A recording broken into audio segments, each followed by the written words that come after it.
Well, good morning. For the third day of our HPC classes. Today, I'm going to be talking about parallel I/O. I have been at the Texas Advanced Computing Center since 2008, and I spent my whole career doing HPC stuff one way or another. So I have some experience doing parallel I/O. And as I read someplace, there's no science without I/O. So this is an important topic. So let's get started. First of all, I'm going to give you a tale of woe, and then I'm going to try and give you an overview of what parallel I/O looks like, and then talk about do's and don'ts when reading and writing to disk and some best practices. Then I'm going to try and give you an overview of Hdf5, which is a way to write in parallel that has some interesting advantages. And then I'm going to be talking about striping, which I'll talk about two different ways to do striping, and talk about a piece of software which I've written called T3PIO or T3PO, which gives you an automatic way of doing striping rather than doing it manually outside of the job. And so let's get started. Oh, by the way, this will probably run about 45 minutes, unless there are lots of questions. And I am happy to take questions along. And Lauren, if you'll remind me, because I don't have up, if questions come up, please remind me in the chat on Slack. Okay. Okay, good. So let's assume you're managing a supercomputer. What is your biggest headache? It's one of the biggest headaches is users taxing the disk system, the I/O system. And it's easy to do. When I was starting computing, one of the rites of passages was to see if you could do something that would shut down the computer system. Well, it's no longer important because it's so easy to do, anybody can do it. So your job, if you're using our system, is to find a way to use the I/O system in a responsible way. Typically, every week, 3 to 5 user accounts temporarily get shut off for abusing the file system. You get put in what we lovingly call Tommy jail. And it's a way for us to tell you that you're not treating the system right and you've got to do something to fix it. And I think it's one of our most valuable things.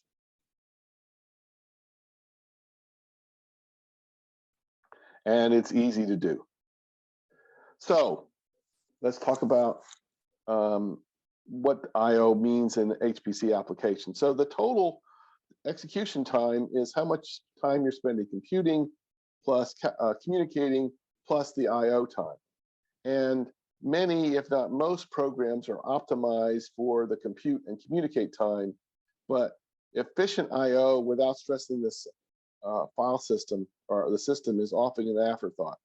But if, as I said before, still if your programs tax the I/O system, you end up in temporary Tommy jail.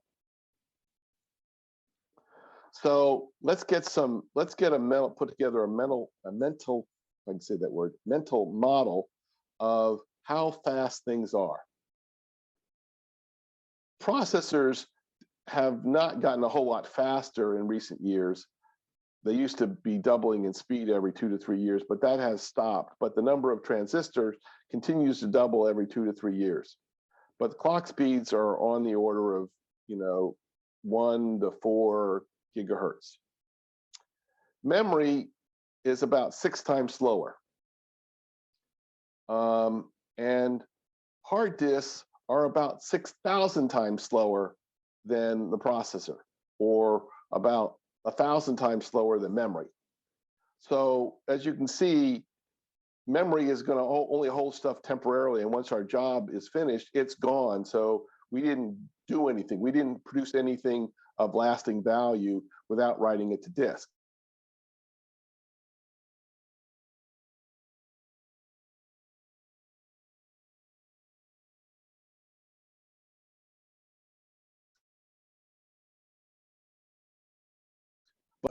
They're about 3 times faster than hard drives.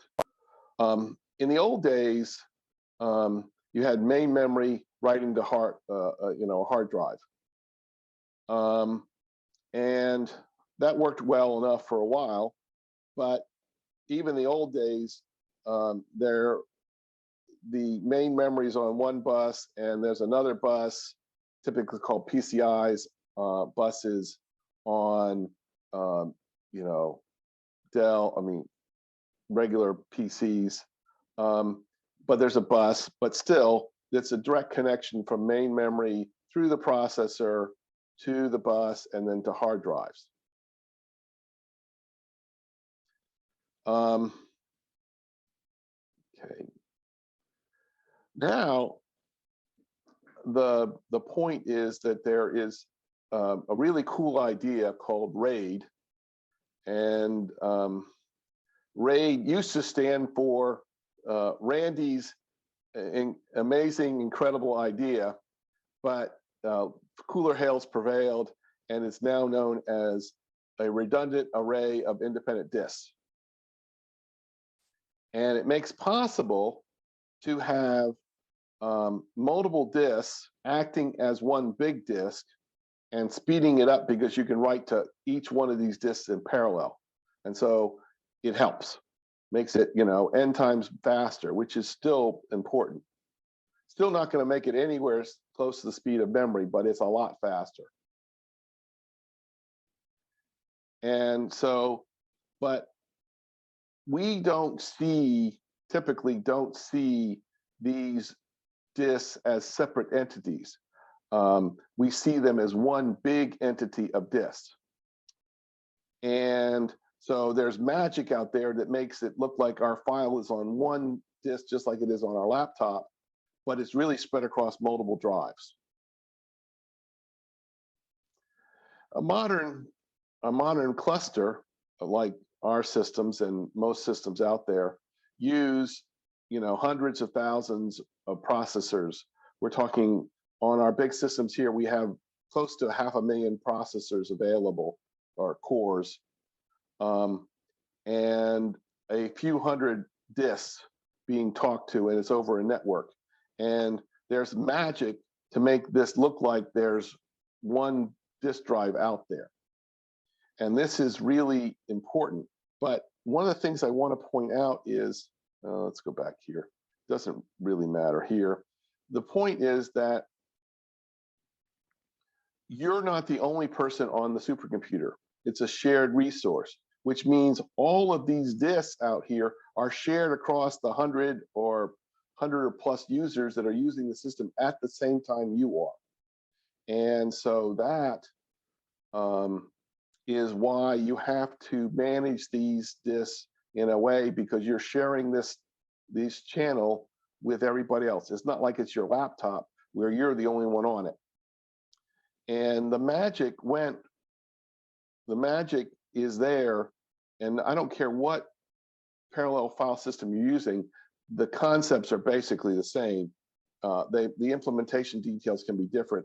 I'm going to be talking about Lustre, where the processors make a request from the MDS, the metadata server, and it's the manager of the file. So every time you open and close a file, it has to go through the metadata server. And we have 3 file systems, the home, scratch, and work. And on all of our current systems now, each one of them, there are their own Lustre system, except for Lone Star 6, which is doing something completely different. It still runs parallel file system, but it's not running Lustre.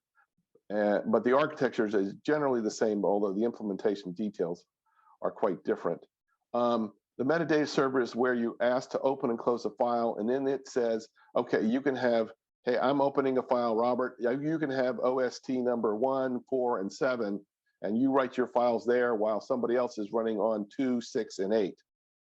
And so that's why it's great in that you can be writing files at the same time I am, and we're not writing to the same disk. That's wonderful.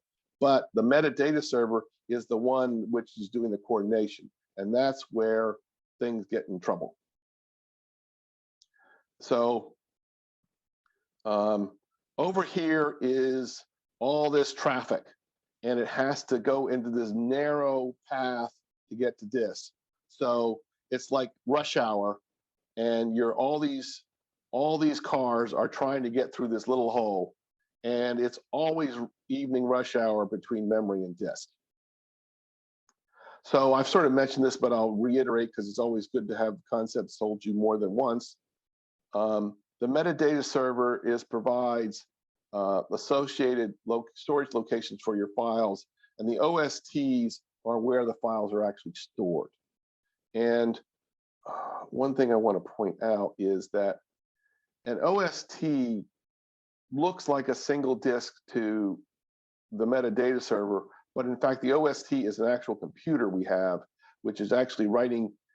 An OST might have 10 or more disks associated with it. So when I say there are some number of OSTs, like, whereas on subsystems it's low as 16, on some of our older systems, which have gone away, they're as high as 64. That's not meaning that there are 64 or 16 or 32 disks out here. There are 16 or 32 OSTs, which talk to lots and lots of disks. Okay, so I've sort of explained this, but it's nice to be able to see a picture of it. Imagine you've got a file that's this line right here, and it's broken up into 1, 2, 3, 4, 5, 6, 7 blocks. Typically, a block is on the order of a megabyte, although it changes from system to system. But on lots of ours, it's either 1 megabyte or 16 megabytes, depending on the system. And so the red blocks get written to this first disk. The blue blocks get written to the second disk, and then this white one and this white one get written to the third disk. And so you can see your file is spread across multiple disk drives. And so that means that the red, white, and blue can be written at the same time, which speeds up the reading and writing of these files. So I've tried to give you an example of why the file system is a bottleneck. So the trick is to try and do things that allow you to access the disks in parallel and not make so that you're using it too hard and preventing other users from writing the disk. So the things I want to talk about are ways to do parallel I/O. There is, if you're using MPI, there is MPI I/O, and that is the lowest layer that many systems use, and it is good, but it's a lot like C or Fortran I/O. It's just a stream of bits. It allows you to do it in parallel, but there's no metadata. Well, I'll explain what that means in a minute. So there are libraries like Parallel NetCDF, and we call it try that again. We have Parallel HDF5, or the module on our system is called PHDF5. There's also HDF5 and NetCDF are two standard ways that have been around a long time, and relatively recently, like in the past 10 years, they have gone to add a parallel feature to their system. And so there's Parallel HDF5 and there's Parallel NetCDF. And there's actually two versions of Parallel NetCDF. There's PNetCDF and Parallel NetCDF, and the underlying technology is slightly different. There's also thing that came out of Sandia or one of the national labs. I can't remember if it was Sandia or Los Alamos. There's a thing called ADIOS, which stands for Advanced something or other, Advanced I/O System or something. It is a ground up parallel implementation for writing to files. So there are, at least 3 choices out there that I know of. There probably are others, but the point is also to have good I/O strategies. So there are several that I know of, and these are not an exhaustive list, but these are the major ones that are out there. There's the Lustre file system, which is what this talk is about. There's GPFS, which is IBM's Spectrum scale product. We have it on our Longhorn system. There's 2 of the ones that I don't have access to. There's Panasys, and then there's Parallel Virtual File System, which is another parallel system. And there's actually a way to do parallel NFS. NFS has been around a long time, 30 years maybe. The company that put it out in the public domain is now with Sun Microsystem, which got bought by Oracle.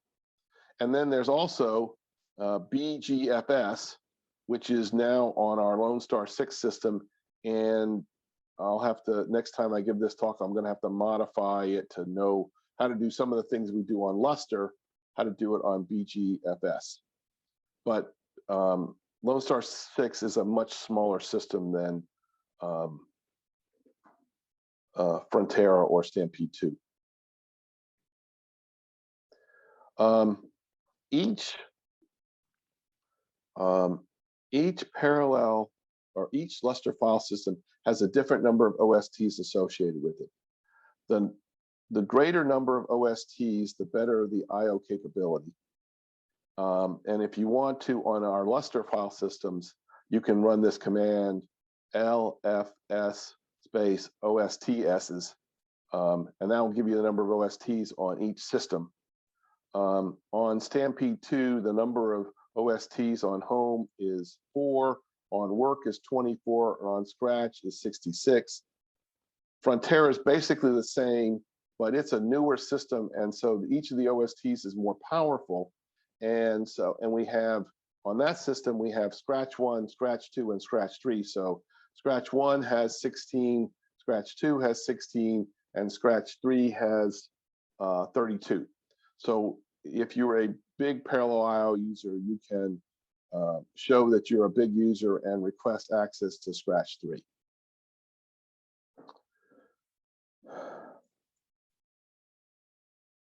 This is an older result, but it shows the value of striping. This is the Flash program and the impact of stripes. So let me go back to this. On each file system that we currently have, the number of OSTs is fixed. Sorry, the default value for an OST for a file is fixed, and it's 1. And that's great for small files because, as I pointed out, block sizes are a megabyte. So if you have a file that has 1,000 characters in it, it's sitting in space that's 1 megabyte big. So we've tuned our file system to be supportive of small files. So you have to do the work to say, I want more than 1 OST. So if you're writing a big result, you're going to have to do something to get the number of stripes up. Otherwise, you're going to get really poor performance.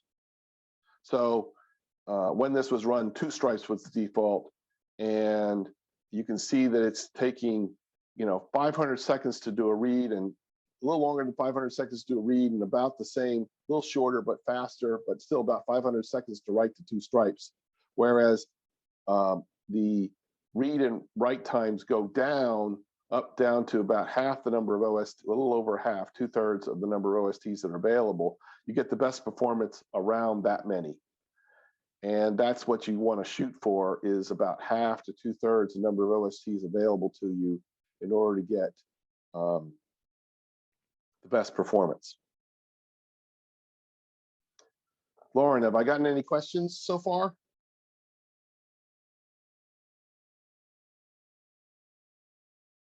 Guess not. Yes. Okay. You got a question about link to the slides, and I think I have. I think I have slides. Yes, Mhm. the slides They're they're in the UT box thing. oh, okay. I put them up there yesterday. It says That was you. day Okay. 3 parallel IO. Perfect. On the HPC on Frontera channel. Yeah. Okay. Sorry, sometimes it takes me a minute to go, where's my mute? Unmute. Okay. Anything else? Not that I'm seeing. Okay. All right. Terrific. All right. Let's go back. Okay. So here's probably the most important slide that I'm going to give the entire time. If you don't pay attention to anything, this is the slide that I want you to pay attention to. Is that opening and closing the same file every few milliseconds, and we've had applications that do that. It stresses the metadata server. Or having too many when too often stresses the metadata server and the OSTs. Writing large files to home or work. Scratch always has more OSTs and is better performing. And one of the things that I failed to point out is work is shared across all of our systems. So if you're writing to work, not only if you're on Frontera, you're writing to work, Stampede 2, Longhorn, Lone Star 6 are all writing to that same space. So be gentle there. If you use the standard alias for LS, it is mapped to LS -- color TTY, which is nice. It gives you colorization to tell you whether a file is a directory, an executable, all that kind of stuff. And so that's useful. However, that's somewhat expensive because it has to go and find out what each file is, and so that's more expensive. So if you have 1,000 or more files in a directory, it may take a long time to get a listing of it. And I'll talk about how to get around that. Another thing is the easiest way to do IO is to have, you've split your problem into multiple domains, and each domain writes a file out. That's the easiest thing to do in terms of development. You don't have to do any thinking. You just open a file, create it, and delete, write it to a directory. But that means that if you're thinking time evolution, which a lot of what we do is that way, although not everything, certainly my experience is with time evolution of stuff. So I'll have 1,000, 1,000,000 files for a time step, and then I've got lots and lots of time steps, and so I've got lots and lots of files, and that's going to stress the metadata server. So what I'm trying to get you to think about is writing, say, 1 file per time step, if that makes sense, or 1 file per iteration. So good IO strategies are to somehow be gentle to the metadata server. Write large files to your Scratch directory. Use binls /bin/ls in a crowded directory, and so you don't have to get the colorization, you just get the list of files. That's much faster. And then write 1 global file per time step, if that makes sense for your application, instead of writing multiple task files for each time step, and then you've got multiple time steps. So you might have written out 10, 100, 1,000 time steps, and you have 1,000 files. All of a sudden, you're up to 1,000,000. And that not only is it hard on the system, it's hard for you to manage all those files. So it's worth the effort to being able to collect all those files into a single file, and it allows for easier post-processing. So there are a package I'm going to talk about later called T3PO, which is a way to automatically set stripe count, stripe size, and number of writers, which is a way to manage this. There are high performance file formats, HDF5 and netcdf, and then there's the parallel versions, parallel HDF5 and parallel netcdf, and then there's MPIIO. And to reiterate, we have HDF5 for serial files, and sorry, let's try that again. HDF5 is a library that reads and writes serial files, and PHDF5 reads and writes parallel files. So I'm going to stress about talking about writing of files, because that's the only thing you get to control. You can set the number of stripes, the number of OSTs, and the stripe size when you create a file. You can only control the number of readers that are actually reading a file, but you cannot change the stripe count and stripe size unless you copy the file from one location to another and you tell it to have more. You can copy a file that had a small number of stripes to a place that have more stripes, but then that's requiring the system to do work for you, and then you're not looking at the same file. So I want to talk about HDF5 next, because I think it's important to talk about, and whether you use HDF5, parallel netcdf, audios, some way to organize your data, I think is really important. I'm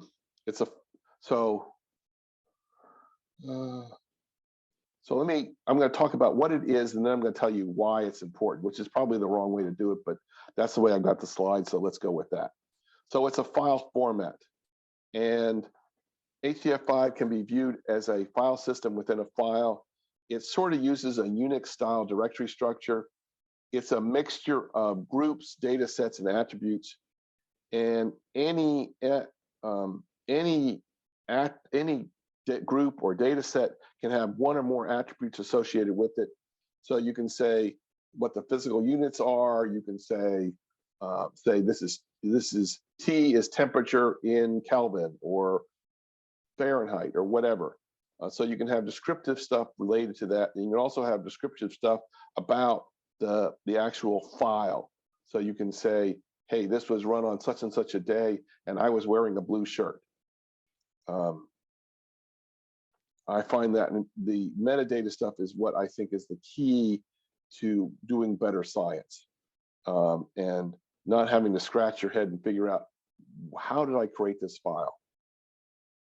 And PHDF5 is the parallel version, and you can write parallel files, write one file in parallel efficiently. Parallel performance of HDF5 is very close to MPIIO. And with a little help,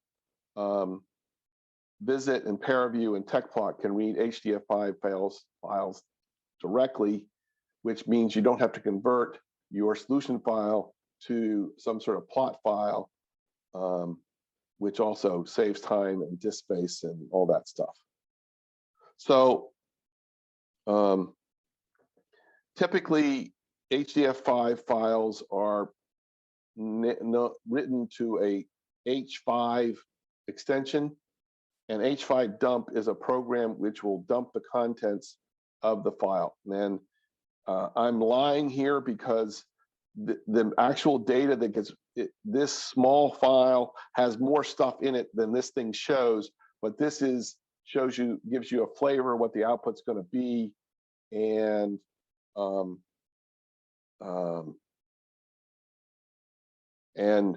H5 dump is really pretty useful for small files, not for big ones. But it is a way to look at the output and see what you got. So the nice thing, it tells you what format, these are floating point numbers, so there's a format for that. And then it tells you the 10 values that are there. You note that it's HDF5 is written in C. It does have a Fortran interface, but the array indices start at 0. So that's going to be, if you're a Fortran user, you're going to have to deal with that somehow, either by using 0:n-1 or knowing that there's an offset there. And I'm going to talk about this, even though it doesn't matter, it does. So over my career, I've seen lots and lots of different floating point formats. And one of the things was Little Endian versus Big Endian. And when I started, many of the machines were using Big Endian, but the Intel processors came along and they took over, and so they were Little Endian. So pretty much the world has moved to Little Endian, although there's some places that are still Big Endian. But the nice thing is that HDF5 knows that this is a particular IEEE 64-bit Little Endian. That's what this, H5T says. That's that's just some sort of string that says it's H5 type. It's in IEEE format. It's a floating point number with 64 bits, and it's in Little Endian. And the nice thing is that if you ever end up on a Big Endian system or something with a different format, HDF5 is going to know what format it's in and be able to read it in efficiently. So this is really nice. And then also, the other thing that's nice about this is I can give attributes. So I can say, well, this data set T is my thermal solution. And I can put in units and all kinds of things. Also, this thing has a group, which is by default starts at /, but you can have, maybe you want to store, I come from the world of solving partial differential equations. So I have a grid and a solution. I might want to store the solution under one group and the grid under another, or I might have other ways of doing it. I might need to store multiple time steps. Anyway, so you can have some sort of hierarchy inside the file. And even though there's a hierarchy in the file, it is just one file. So that's nice. So again, I'm thinking in terms of time evolution. There's typically some sort of evolution, either iteration or time. And so I'm going to write out the state of my solution at one time rather than more than one time. That works well for the kind of problems I'm doing. You may have a different life and have different needs, but this is what I want you to think. If this was your world, this is a good way to go about it. So if you have one file open, it provides every processor says, I want to open a single file. That's an efficient way to interact with the metadata server. Each task calls the HDF5 dataset write routines, but internally, HDF5 and then calling MPI routines moves data to a small number of writer nodes and then writes that data out to disk. You can control the number of stripes and stripe size and writers through T3PO, or on Lustre, you can create a directory that says the default number of stripes is 2 or 4 or 8 or 16. And so this is a way, either you can do it programmatically or you can do it in your job script. I am a huge fan of the notion of metadata with my files. So it's easy to record many data items within a solution file, mesh file, whatever you're writing. You can you can take a file and add an attribute to it. You can add, maybe you don't modify old files, but later on in your development, you say, hey, I need new attributes. I want to know what shirt I was wearing the day I recorded this for some reason. Or, what computer am I on? What operating system I'm on? What MPI I'm running. You can easily add those attributes as you evolve. And the nice thing is that it won't break your readers. you won't know the special attribute of what color shirt you were wearing when you did it. But if you don't need that to do some post-processing, that's fine. And so I record the name of the computer I ran it on, the operating system, the compiler name and version, the program version. And in my case, my input files are relatively small. They're on the order of 1,000 characters. So I just write that input file in my solution vector so I know the version of the program and what it was running. So I have a way to reproduce that result or know what I did when I'm just looking at it. So Hdf5 uses the MPI/IO routines to handle the parallel part. And the implementation that was handed out is called Roam.io. It uses an MPI info object to set the number of writers and stripes, and TAC, namely me, has created this library called T3PO to help manage this. So you can do it either, as I said, by creating a directory and writing to that directory, and it has a certain number of stripes associated with it, or you can do it, modify your program to use this T3PO library to manage this data. So this slide is a bit weedy, in the weeds, but I want to talk about it a little bit. So basically, you want to write, if you, so if you're doing something in parallel, you have a certain number of cores associated with that, and you have a certain number of nodes. So as you may know, we have multiple cores associated with a node.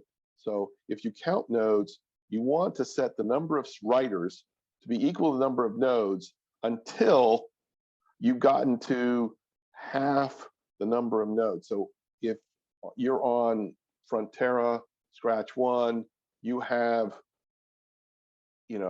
2 nodes, 4 nodes, 8 nodes, then you want to set the number of writers to be 1, 2, 4, 8, whatever the number of nodes are. But once you get above 8, you want to leave it at 8 because that's half the number of OSTs you have access to. And the megabyte size is typically 1. And so here's me explaining, you can use this library to set it, or you can use this heuristic to create this outside and not modify your program to use T3PO. If you had a lot of OSTs available to you, like 66, like we used, like Stampede 2 has, you can write to a large number of nodes, and you can spread it out. If you have a 1024 task, you could have each task write files, but you've got 1024 files, and you can use Hdf5 with what are called hyperslabs, and I'm going to explain what hyperslabs are. It's a terrible name to something that your grandmother would have told you if you'd asked the right question. So with Hdf5 and with hyperslabs, you can have 64 writers and have 1 file. So you've got copies of the slides. You can go through it. I'm not going to go through line by line explaining what each one of these things are. I want to stress that it's available for Fortran or C or C++. And the important points is that you can, if you're going to use T3PO to create a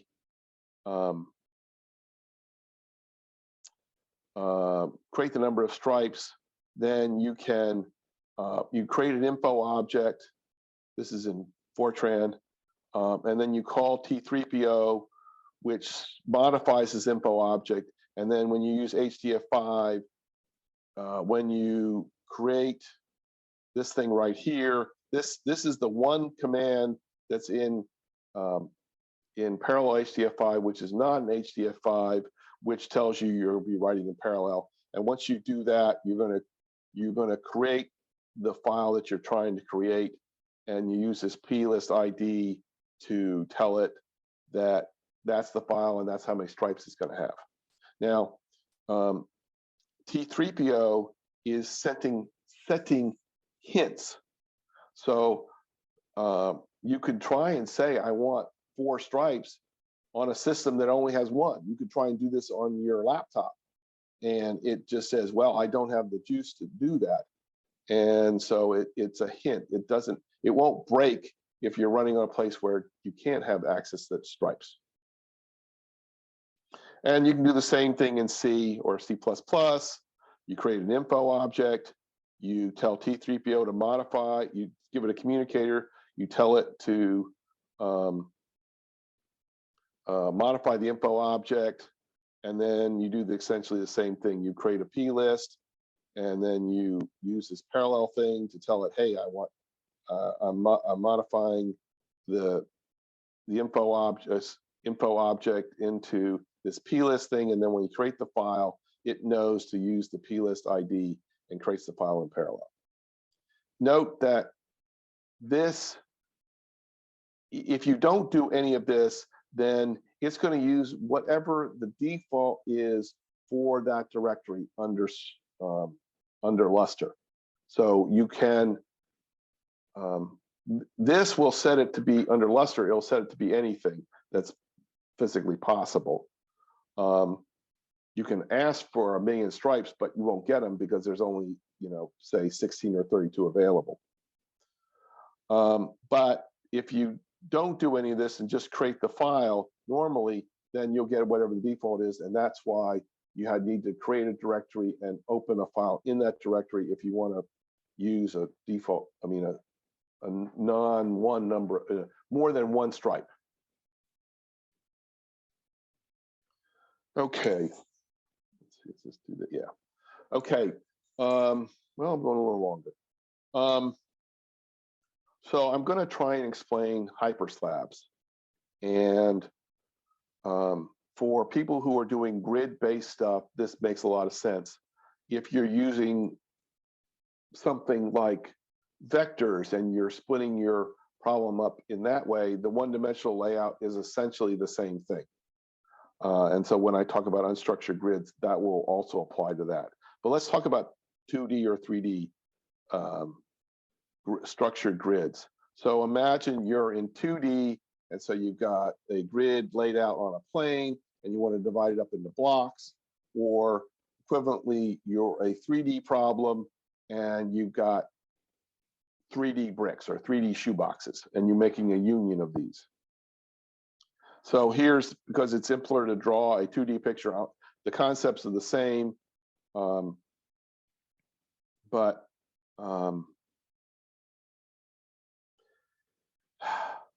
this, I've divided this, 8 by 10 block into 4 tasks, and each block is 5 by 4 big. And what I want to do is I want to write the data out as if it was 1 big block. So write it out in X, this bottom row first, the second row after, and so forth. And so this is split across multiple, in this case 4, but it could be many domains. So what the heck? Why am I?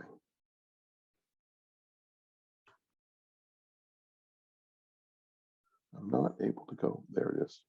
Okay, so here is an unstructured grid. So there's just a one-dimensional layout of grid, and what I've divided up these, well, 0 to 14. So there's 15 nodes here. I've divided up into a black colored area, a green colored area, and a red colored nodes. And I'm going to split them up into these domains. And so the HDF5 layout is, 0 through 4 is the first block, 5 through 9 is the second block, and 10 through 14 is the third block. So these blocks, this is, but you could also imagine that I have a vector, and the first 5 rows are, 1 block, and the second 5 rows are the second block, and the third 5 rows are the third block. So that's a way to structure that, divide a unstructured grid into blocks. So what's a hyperslab? A hyperslab is a way, a relatively complicated name for a really simple concept. So somehow HDF5 has to know that I'm on processor 1 and I have these 5x4 blocks. Well, where is it connected to the other blocks? And so the way it does it, if it's a structured grid, you just say, well, in my checkerboard, I have an offset of 5. The offset is 0, 1, 2, 3. Sorry, I've got these written in Fortran. So the offsets are 6 this way, and the size is 5x4. So it's 1 in the x direction, and sorry, 6 in the x direction and 1 in the y direction is the offset from the origin for block 1, and the local size is 5x4. And so if you have a 2-dimensional problem and you've laid it out in a union of these things with 0 intersection, then you just tell it what the offset is and the size. So for 2 dimensions, I need 4 values. That is 2 for the offset and 2 for the local size. If I had 3 dimensions, then I would have 6 points because I need 3 for the offset and 3 for the size. Okay, so that's essentially what a hyperslab is. It's just a way to describe where your local blocks are in global space. So this is kind of a straw man, but it does give you some idea of the huge advantage of being able to write with stripes or not. So you can see that the performance megabytes per second is writing to 1 or 2 stripes is just dismal, no matter how big the file is. And you get much better performance when you can write to more stripes. And that's really the point of this. There are some variation in the performance because you're on a shared system. But as you can see, it's no matter what you're doing, it's always better to do it in parallel than it is to do it, to 1 or 2 stripes.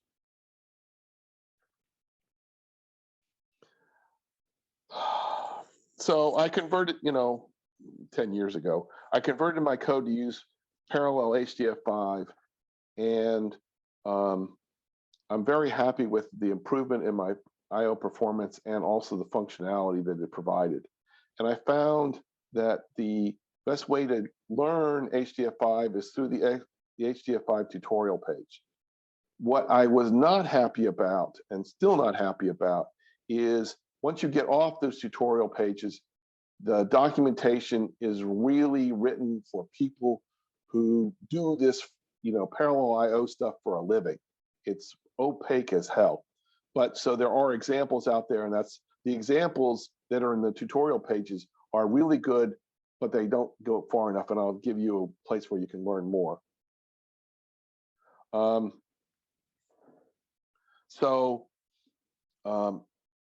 HDF5 is an onion.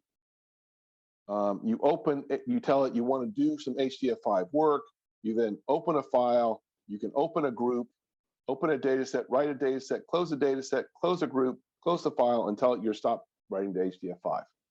So that's the onion that HDF5 uses, and I'm going to talk about it in a Fortran example, or not. But I wanted to give you this structure so you see what's going on. I think and I reproduced this slide to show you, what a dump of an HDF5 file looks like. It has a group, it has a data set, and it has an attribute.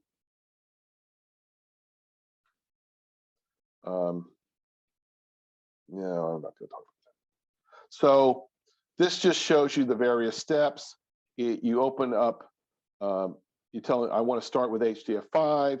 these underscore Fs are the way it handles to know that it's a Fortran call rather than a C call. So all of the Fortran calls have an underscore F in them. You set up the file, you set up, tell it you want to do it in parallel, you create the file, and this says to truncate. So if there was an old one there, it wipes it out and creates a new one. That way you can change the number of stripes.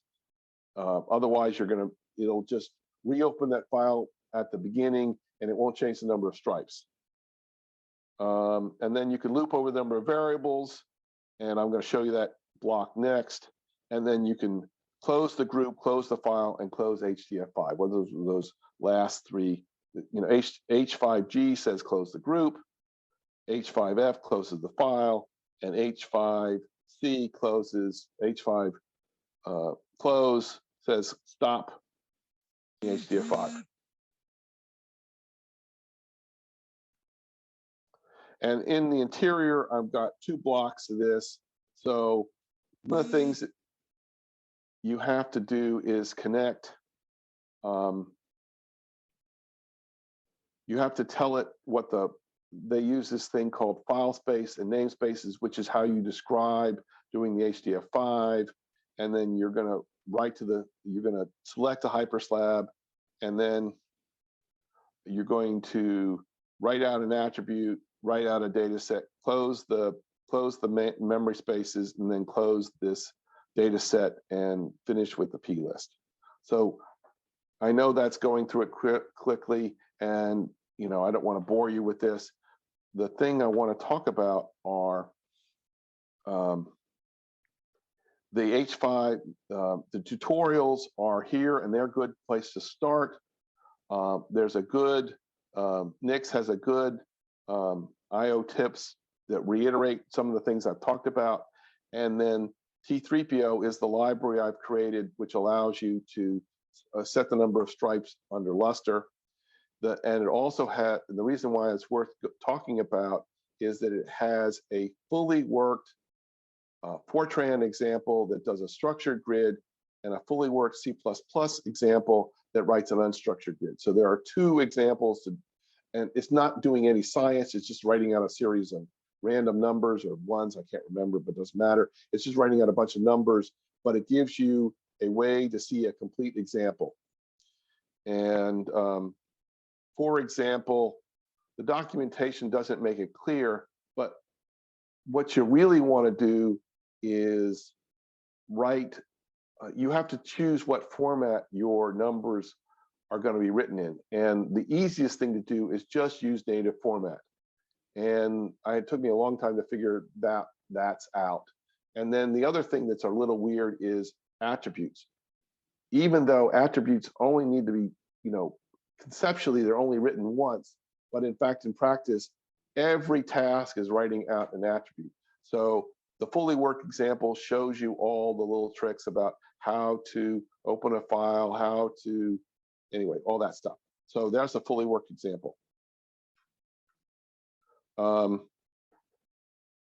So conclusions, it's easy to overload any file system, so treat it with care. For large files, use something like Parallel Hdf5. Consider using some way to set the number of stripes if you're on a Lustre file system. Okay, you can do the exercises if you like, and I will entertain any questions.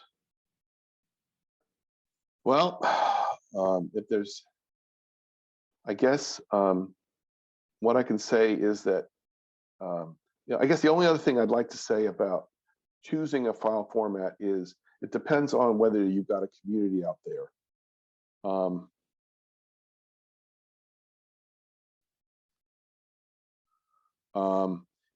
You may have to choose HDF5 or NetCDF, or if you're doing your own research, consider using HDF5 as your choice. I think it's better than NetCDF. There's a subtlety that NetCDF was really designed for the weather community, and HDF5 got around some of the things that are there. And what's interesting is that the parallel HDF5, the parallel NetCDF uses parallel NetCDF parallel, let's try that again. Parallel NetCDF uses parallel HDF5 underneath. So that's the actual format is parallel HDF5. Although PNetCDF does something different. Okay. That's all I have to say, unless there are any other questions. Hi, Robert. I have a question. Yes. Yeah. Yes, go right ahead. Yeah, just general question for those different parallel system. In general, do they use MPI or they just use other techniques? You mean like Parnassus and things like that? Yeah. Yeah. Any other? Do they use MPI-IO to implement that, or they just use their own specialized way to do that? I'm pretty sure that MPI knows how to. I mean, all MPI is doing is open. I mean, MPI is opening and closing files, and so yes, you certainly GPFS, the IBM GPFS, their Spectrum product is using. I'm pretty sure all of them use MPI, so you can write MPI. You can write in parallel to any of them. Just accessing the number of stripes may be different depending on what one you're on.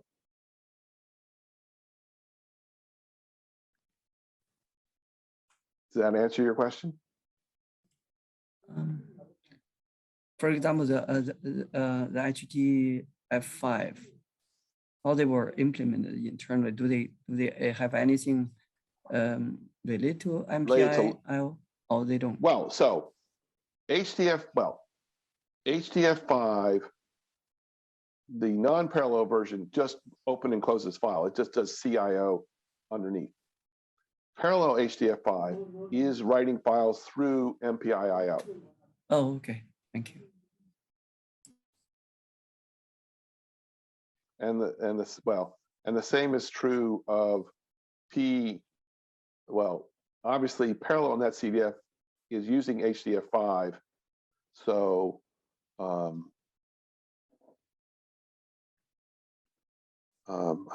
whatever.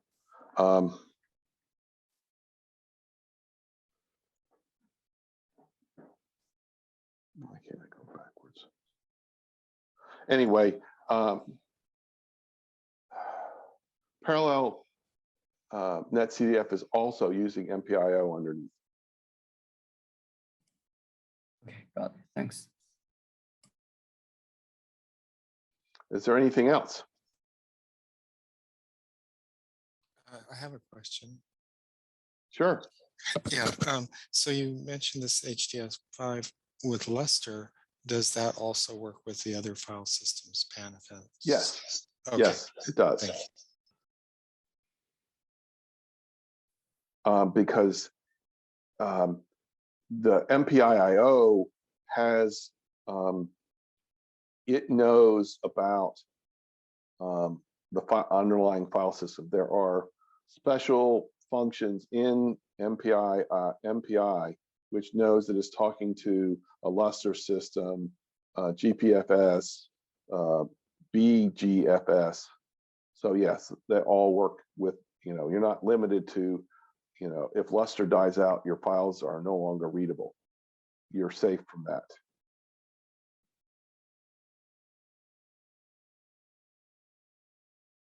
Any other questions? Well, if not, you can, if you come up with a question, you can add it to the Slack and I will try and answer it later. Lauren, I think I'm done.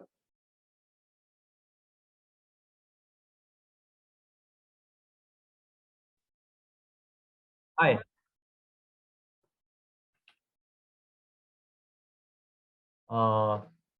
Good morning. It's not over the 12 p.m. Yeah. Good morning. Hi everyone. This is Han Liu, Attack from HPC Group. In this session, we will discuss some of the spec of the so-called hybrid MPI Openmp programming. In the previous training sessions, you already learn and how different between the so-called distributed memory and shared memory architecture and the corresponding programming models, message passing interface for distributed memory architecture, and the Openmp for the shared memory architecture. But I believe all you have learned that the current HPC architecture, the most popular one as hosted attack, is the large, powerful cluster composed by many nodes. So the internode among the many different nodes is kind of the memory distributed system.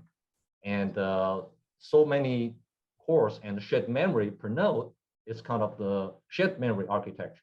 So we also learn how to do some parallel programming method by using the MPI to deal the internode computing and the Openmp to deal the internode computing.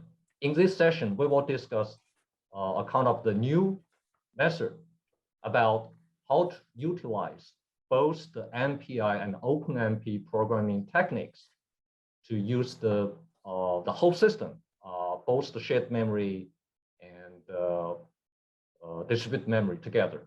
So in this session, we will briefly discuss some basic technical aspect about the hybrid and how it's different from the only MPI and only Openmp. We will also demonstrate what is the potential and limitation to the performance. And finally, we build a kind of the small lab session to demonstrate some points we made in this session. So this probably is not a complete tutorial about everything, how to program the hybrid model or hybrid programs to utilize the MPI and Openmp, all the technical details. But we believe it's a very good introduction for the users and researchers if their algorithm or the problem is suitable to use the MP and Openmp together to achieve a better performance. So let's start. In order to deal with the pandemic situation, we cannot host the live session in the past years and months. This is the pre-recorded slides with Albert voiceover of the slide. So once the session starts, should you have the question about the content or anything related to the hybrid computing, you can prompt your question in the chat. Albert and I will monitor your question and prompt or answer to you. So Albert, you can start the slide session, please. Hi everyone, this is Albert Liu from Tech HPC Applications Group. In this part of the tutorial, I'll be talking about hybrid MPI Openmp programming. Because this tutorial is pre-recorded, if you have any questions during the talk, the easiest way is to send us a message in the Zoom chat. Or you can hold your questions until the Q&A session after the presentation, or send us an email with your questions.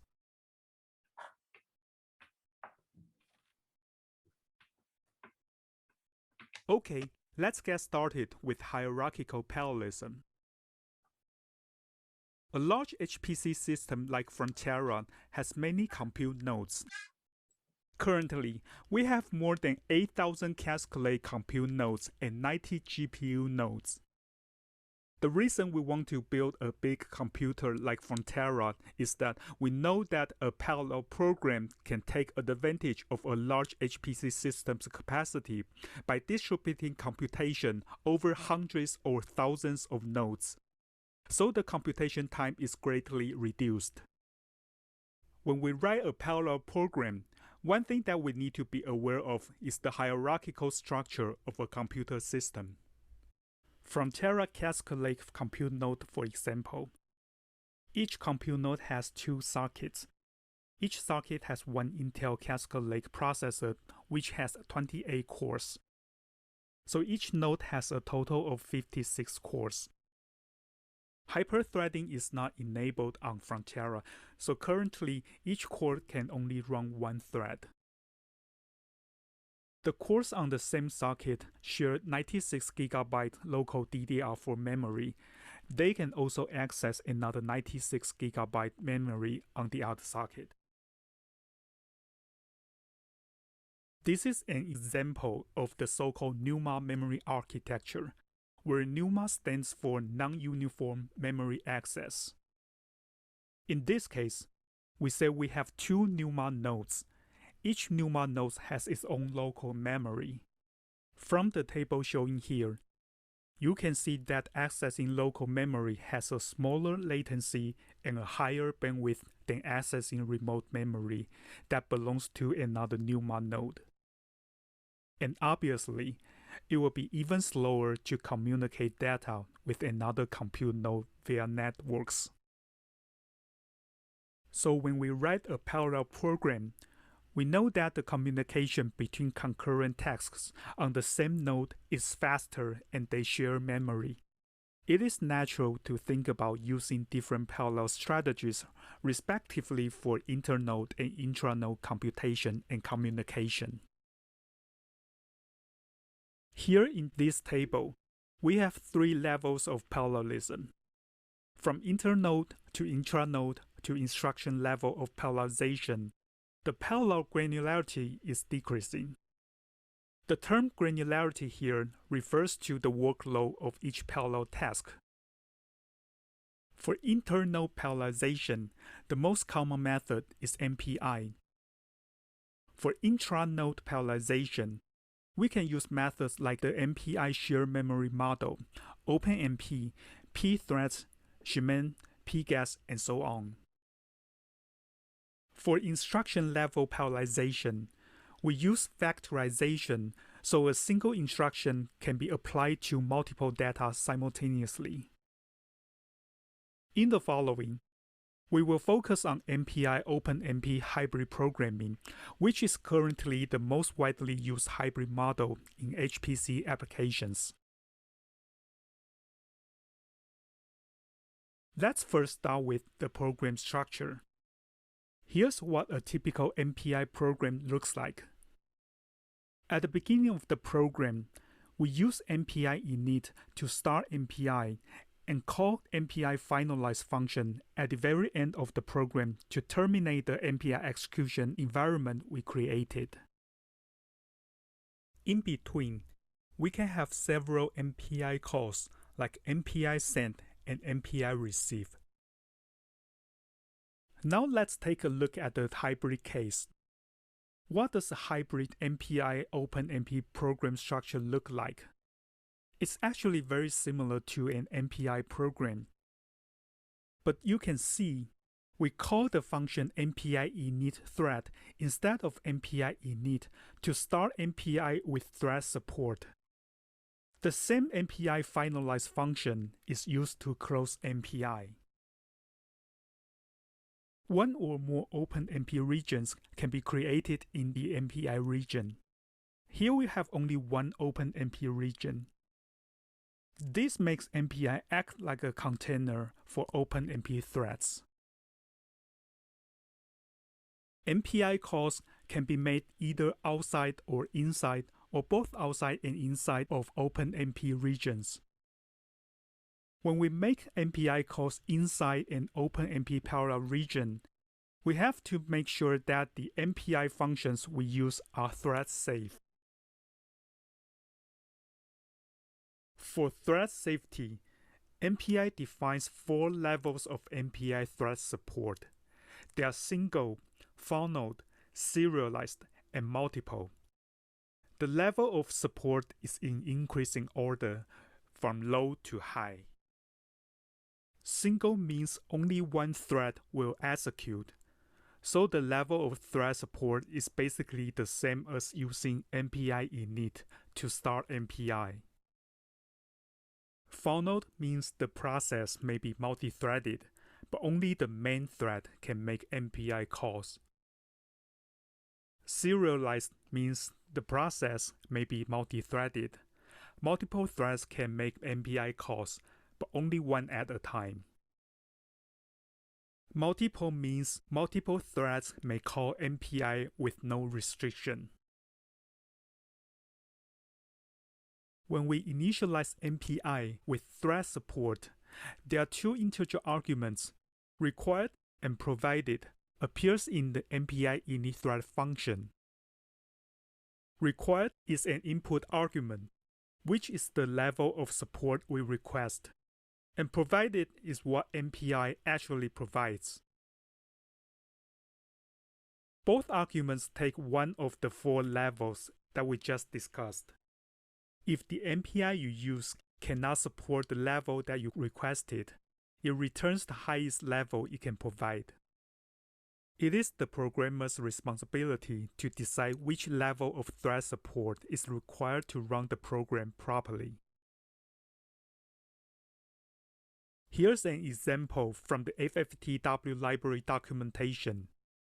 Fftw is a popular Fourier transform library that supports hybrid MPI Openmp acceleration. Fftw requires at least a final level of thread support. So in our program, we first check whether the provided support level satisfies the requirement. If the answer is yes, then we call the function Fftw init threads to enable threads in Fftw. Otherwise, Fftw will only use non-threaded MPI functions.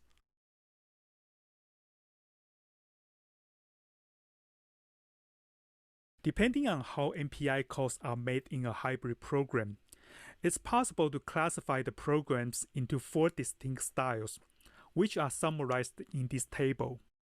Each of the styles has its own thread safety requirement, and I'm going to discuss them one by one here. Okay, the first hybrid style is master-only. In the master-only style, MPI calls are only made in the serial regions by the master thread. Other threads are idle when the master thread is making MPI calls, as illustrated in the cartoon.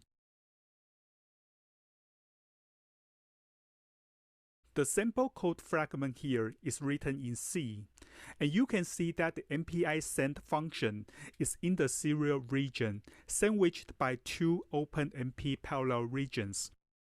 So the MPI function will be executed by the master thread only. These styles requires the MPI thread funnel level of thread support.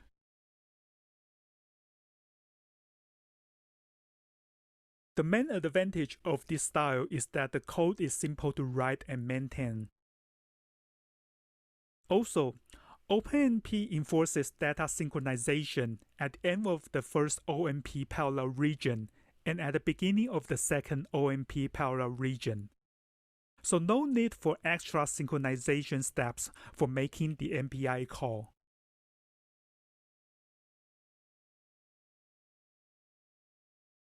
There are several disadvantages of this style.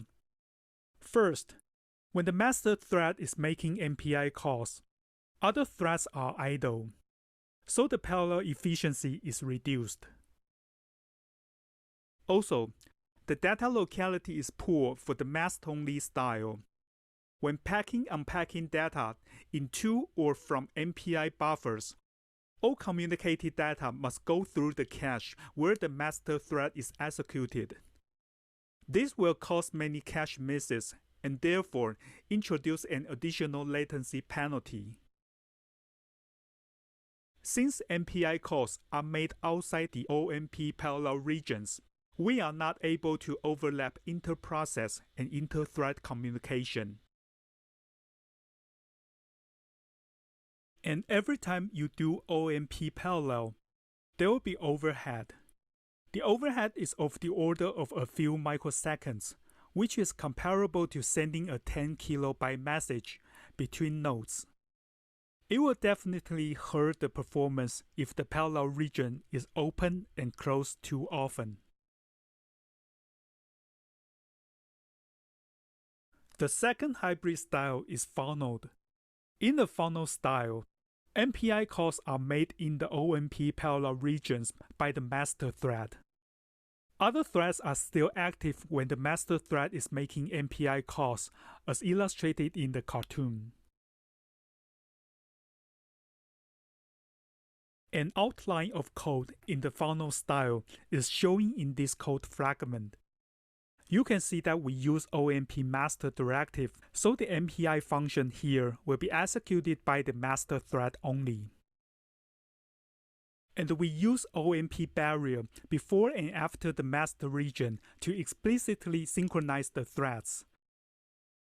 Compare with closing and opening parallel regions in the master-only style.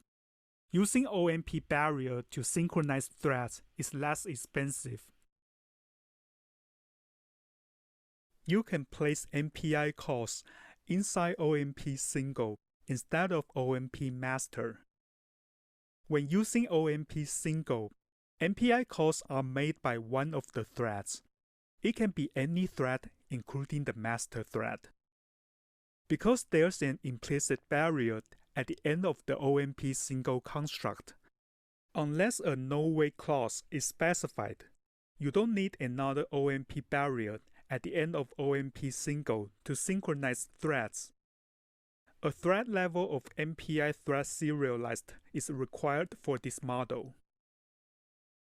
When making MPI calls within either OMP master or OMP single, all threads except the one making MPI calls will be sleeping. But it's possible for those threads to do useful computation while MPI calls are made. Here's an example of using thread ID to distinguish the master thread from the other worker threads. We use the function OMP getThreadNum to get the ID for each thread. The thread with ID 0 is the master thread that will make the MPI call. Other threads will perform some computation while the master thread is making MPI calls. There are some advantages of this style. First, it's relatively simple to write and maintain. Compared with the master-only style, the cost of thread synchronization using OMP barrier before and after MPI calls is less expensive. Also, simultaneous computation and communication is now possible. There are several downsides of this style. First, data locality is still poor. Communicated data still need to go through the cache that the master thread is executed. As in the master-only style, it's also hard to overlap inter-process and inter-thread communications in the funnel style. And we might need load balancing between the master thread and the other threads, as they perform different types of tasks during the communication phase. The third hybrid style is serialized. In this style, every thread can make MPI calls, but only one at a time. So the MPI communication is serialized as illustrated in this figure. From the code fragment, you can see that the OMP critical directive is used, so only one thread at a time can access the critical region. Threads that arrive at the critical region have to wait for the previous thread to finish. There are some advantages of this style. First, data locality is improved, because threads can now send and receive their own data. Also, more threads making MPI calls may better utilize bandwidth and increase message injection rate. However, the code may be harder to write and maintain. Blocking on entry to a critical region may result in idle threads. need to synchronize threads correctly to avoid race conditions on message contents. And because all threads can now make MPI calls, in certain cases, we'll need to use MPI tags or MPI communicators to distinguish messages from or to different threads in the same MPI process. Here's an example. Assume this is a hybrid program. We want to send a message from process rank 0 to rank 1. And we want the message to be sent and received by the threads of the same thread ID. How do we do this? Recall that the tag argument of MPI receive has to match the tag of the incoming messages. Otherwise, you will skip the message. So we can use thread ID as the tag for MPI send and receive. Now only thread of the same ID can receive the message. Okay, the last hybrid style I want to discuss is multiple. In this style, any thread can make MPI calls with no restriction. And here's a very simple code fragment of this style. The advantages of the multiple style include: first, data locality is good because threads can communicate their own data. Inter-thread and inter-process communication can be overlapped. And fewer concerns about synchronizing threads correctly because some of the responsibility has been passed to the MPI library. However, there are still several downsides of this style. The code is trickier to write and maintain. Not all MPI implementations support MPI thread multiple. A program written in this style is less portable. Some MPI implementations do not perform well in this style. Okay, we have discussed 4 hybrid styles that you can adopt in your program. Here are some best practice tips for writing a hybrid MPI Openmp program. If you start with a serial code, implement MPI parallelization first, then add Openmp. Remember that we use MPI as a container for threads.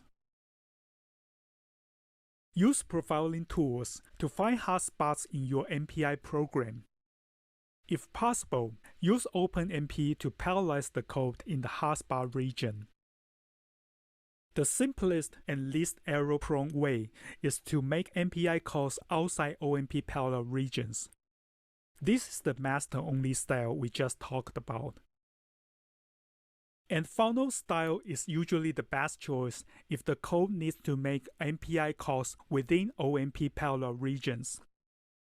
It is suggested that you consider the master-only or funnel style for your initial implementation, and then migrate to other styles as needed.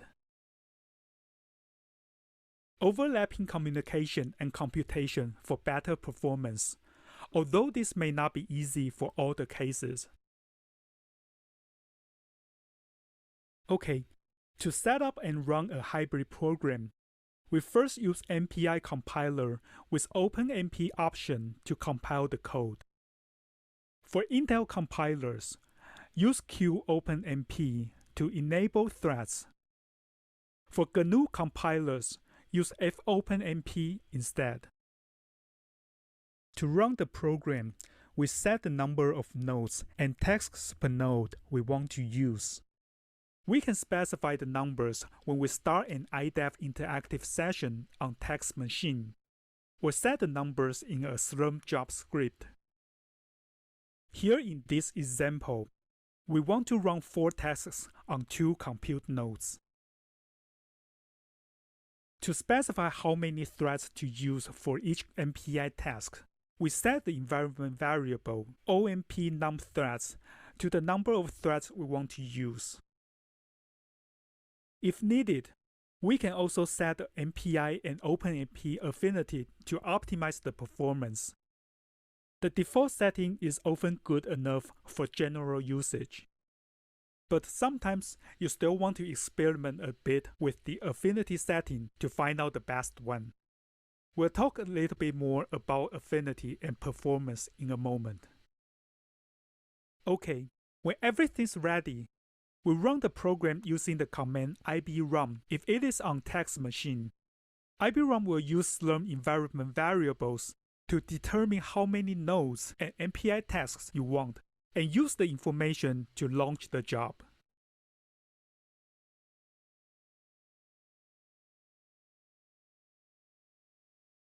As a developer, one thing that we care about is the performance of our program.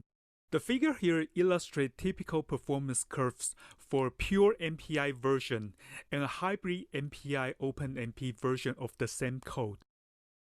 You can see that at low core counts, the pure MPI code performs better.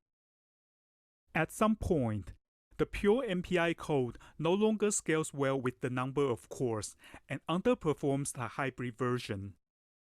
But this might not be the case for your application.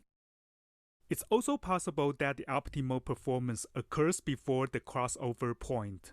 So adding Openmp to MPI doesn't make the program run faster. In the previous case, you might consider running the program in different modes depending on the number of cores you use. In the region that MPI doesn't scale well, Openmp may help improve the performance by exploiting additional levels of parallelism, improving load balance, reducing communication overhead, improving data locality, and reducing bandwidth demand. Those are typical advantages of shared memory parallelism. Reducing memory requirements is another major reason why a hybrid MPI Openmp approach might be beneficial for your application. In a strong scaling scenario, we increase the number of MPI processes to make MPI program run faster. However, memory utilization usually increases with the number of MPI processes used. This is because in MPI, additional buffers are required to perform efficient communications.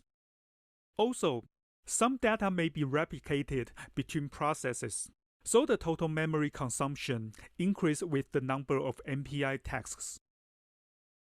For memory capacity bound cases, using threads instead of MPI processes can save memory.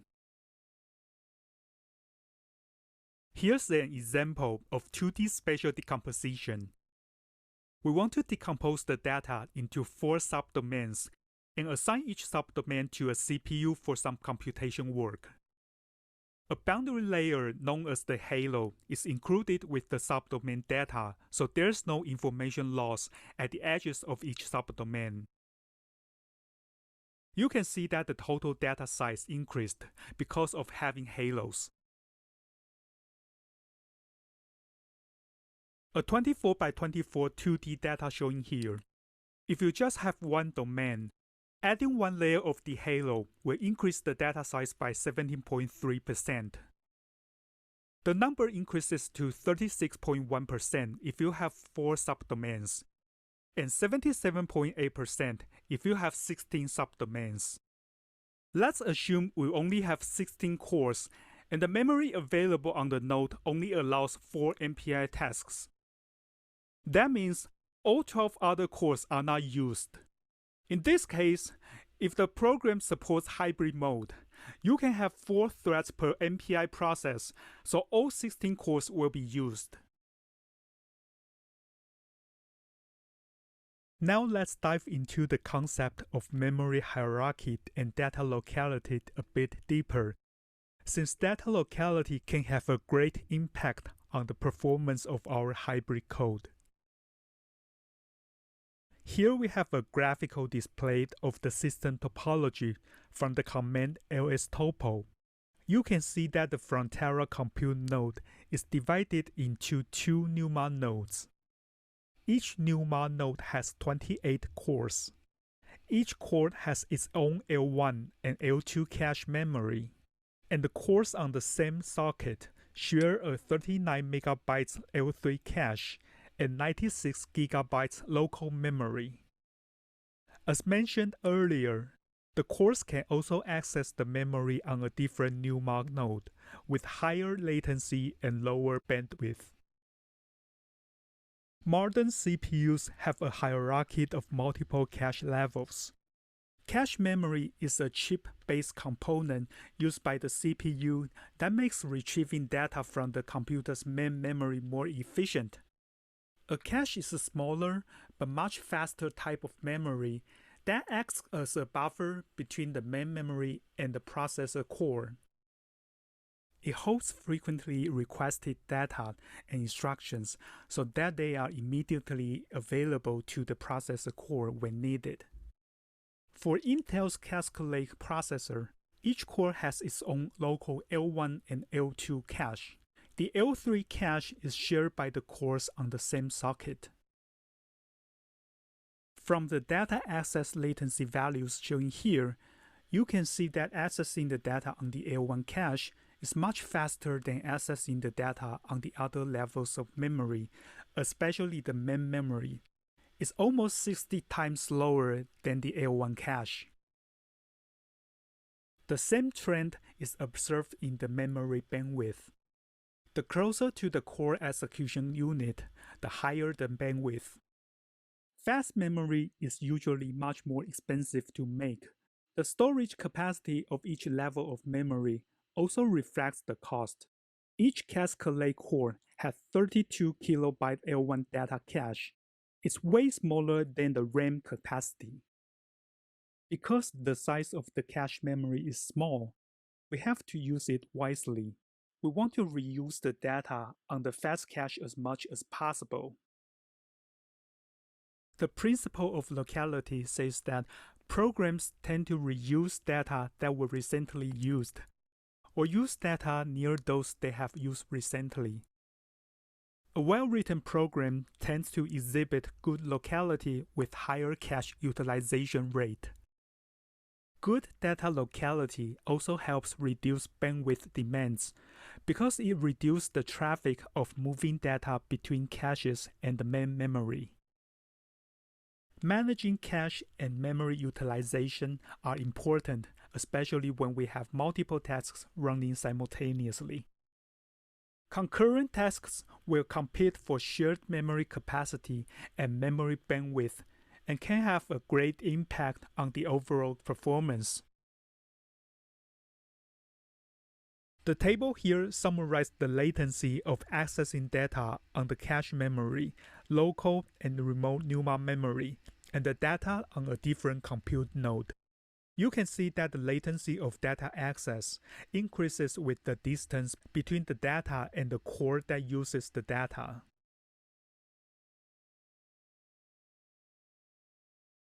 Data placement and processor affinity are two key concepts in managing performance within the Pneuma shared memory architecture. As we showed earlier, in the Pneuma shared memory architecture, each processor has its own local memory module that it can access directly with a better performance.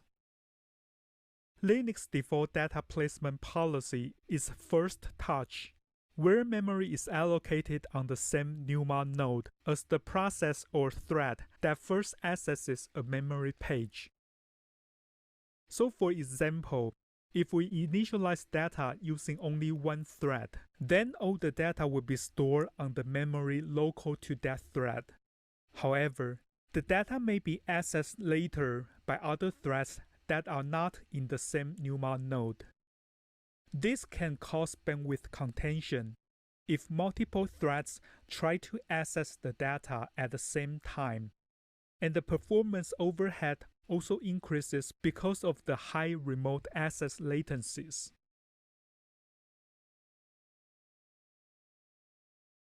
In the example on the left, the array A is initialized by using only one thread.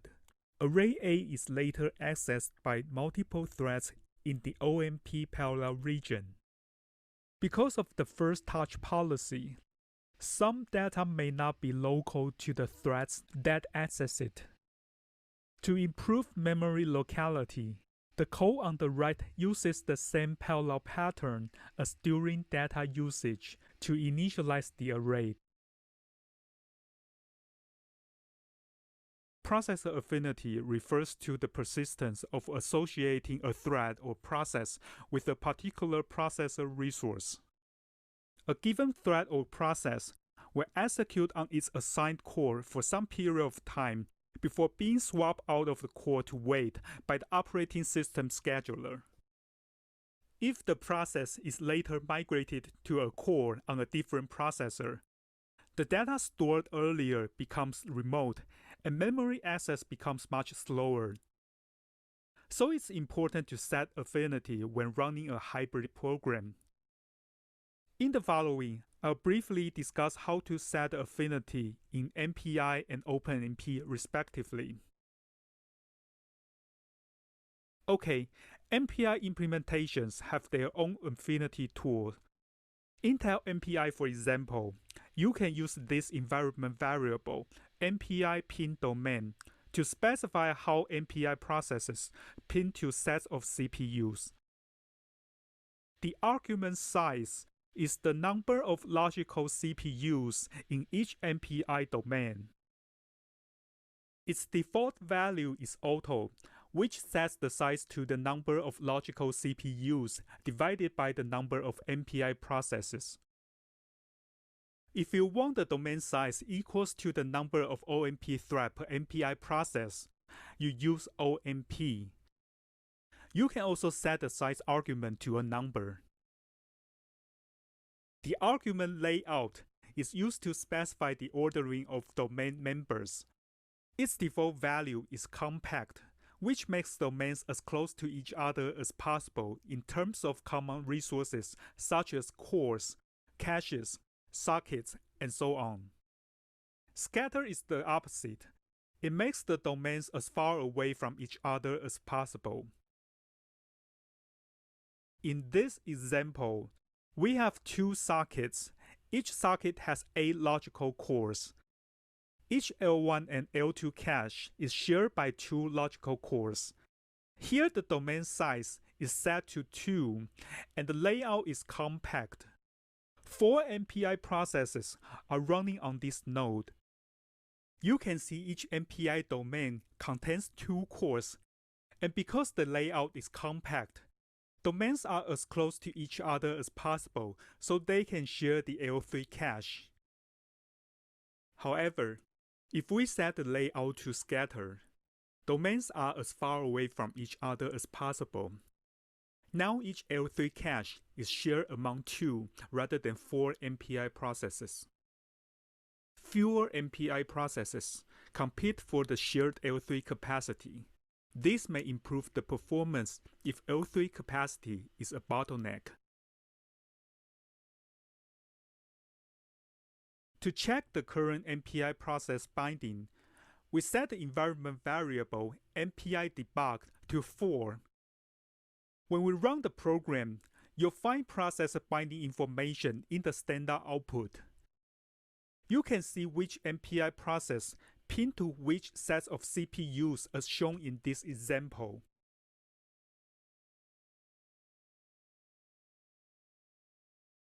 Similar to MPI affinity, Openmp Affinity determines how the Openmp threads in a program are bound to sets of CPUs. There are 2 important environment variables, OMP places and OMP proc bind. OMP places specifies the places on the machine to which the threads are bound. The places can be threads, cores, or sockets. OMP proc bind specifies the binding policy, which prescribes how the threads are assigned to places. OMP proc bind takes value of either close, spread, or master. Use close to pack threads close together. Use spread to spread threads out. Use master to bind threads the same as the master thread. Spread is the default value. You can use OMP clause plug bind in codes as well to specify the binding policy. When using the OMP plug bind environment variable, the binding policy will apply to all parallel regions except where the plug bind clause is used. Here I use Fftw KNL node as an example. Each KNL node has 68 cores. Each core has 4 hardware threads, so the total number of logical cores per node is 272. Now assume we want to run a hybrid program. Each MPI process uses 17 Openmp threads. We first set OMP plug bind to spread, so threads keep away as far as possible from each other within an MPI domain. If we set OMP places to thread, Openmp thread will bind to one of the 4 logical CPUs of a core. If we set OMP places to core, Openmp thread will bind to a core so it's able to flow around all 4 logical CPUs of the core. Now we change OMP plug bind from scatter to close. The threads within an MPI domain now keep as close as possible to each other.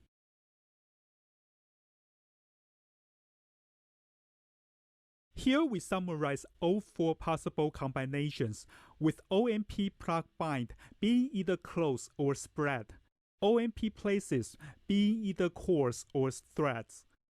You can experiment with several different affinity settings and find out the one that maximizes the performance of your application.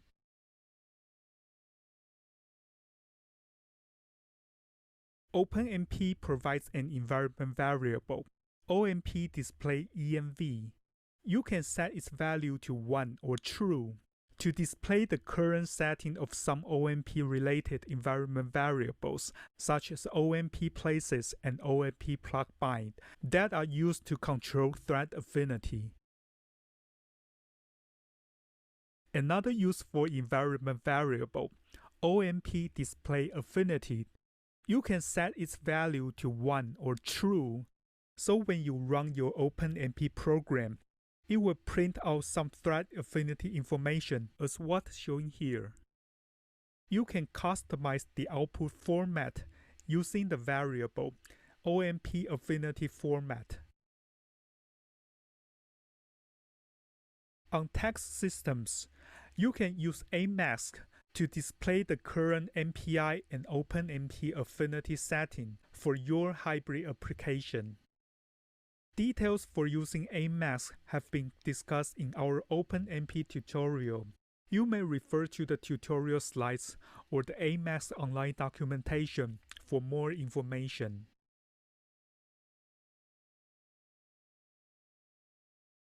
In the next, I will briefly discuss the concept of cache coherence and 2 common issues, namely the true sharing and the false sharing problem, that can affect the performance of our hybrid code.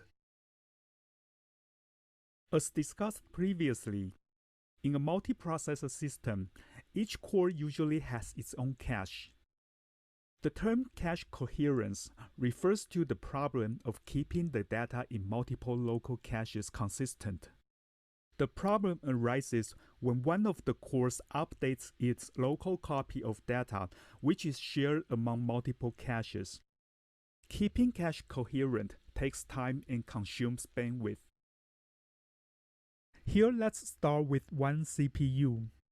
When the CPU wants data A, but A is not in its cache, a cache miss occurs.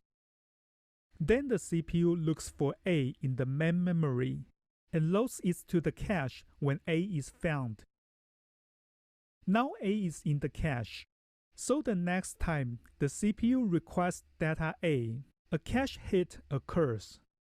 It loads data A directly from the cache, which is much faster than loading it from the main memory. Now let's assume the main memory is shared by 4 CPUs.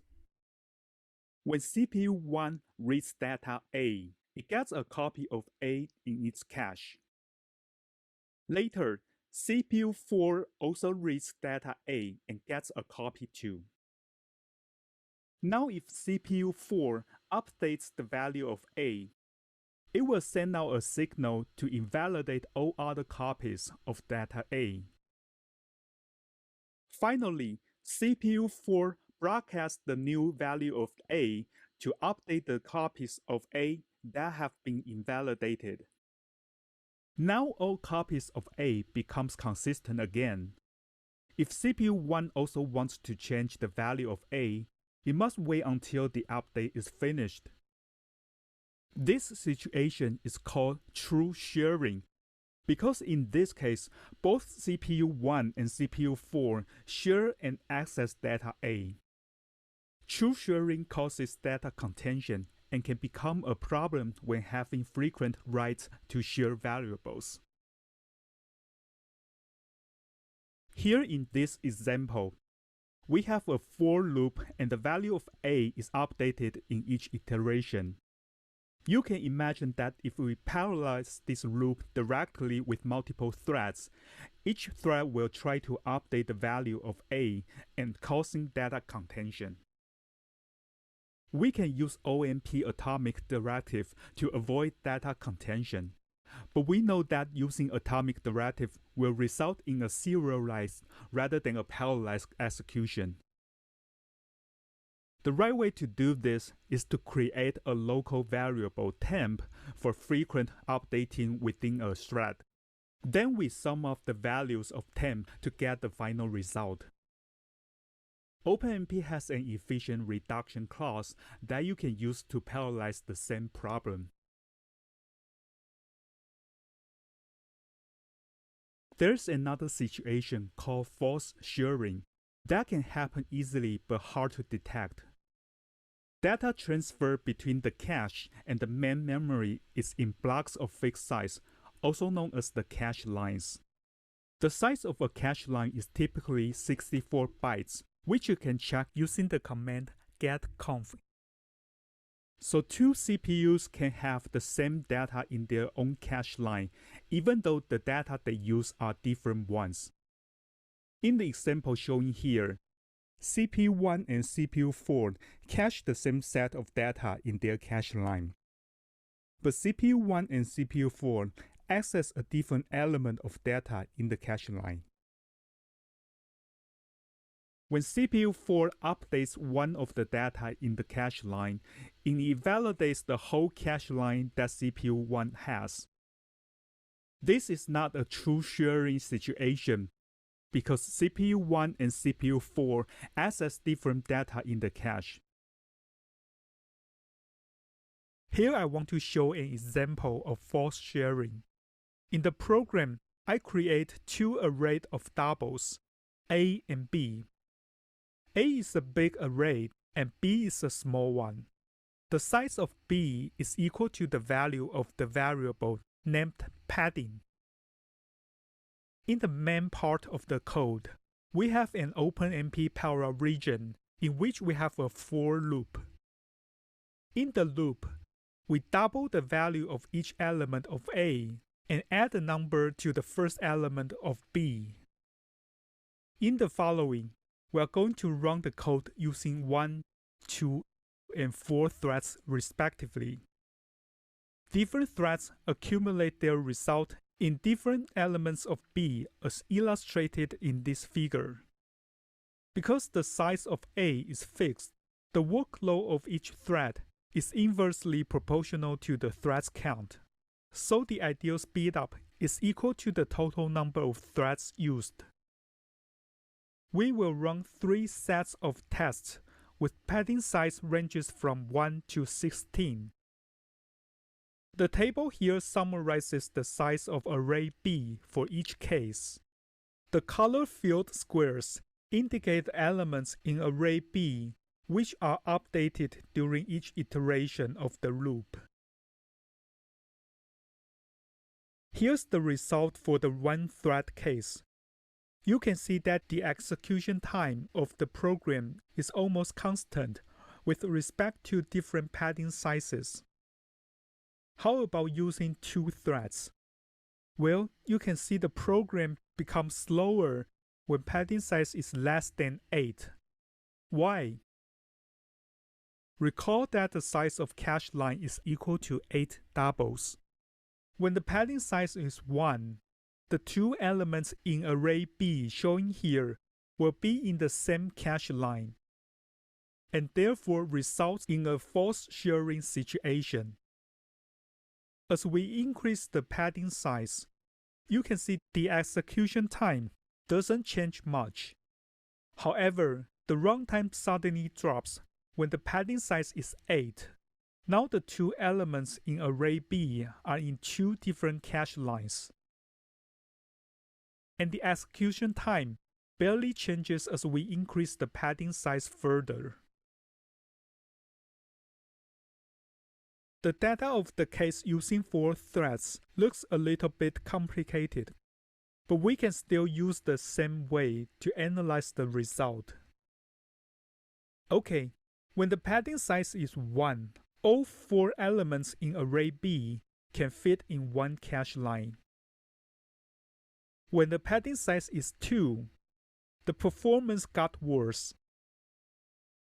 When the padding size is 3, one of the elements in array B is now in a different cache line. The execution time also dropped. As we increase the padding size, the execution time dropped whenever some special event occurred. When the padding size is 8, all 4 elements in array B are in different cache lines. The speedup is now reaches the value we expected.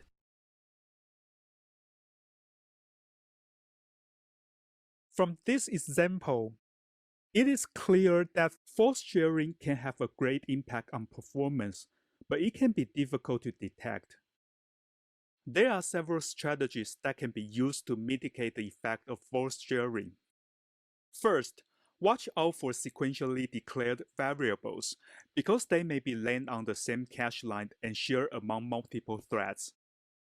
Also, allocate data used by each thread contiguously to reduce the chance that data used by different threads land on the same cache line.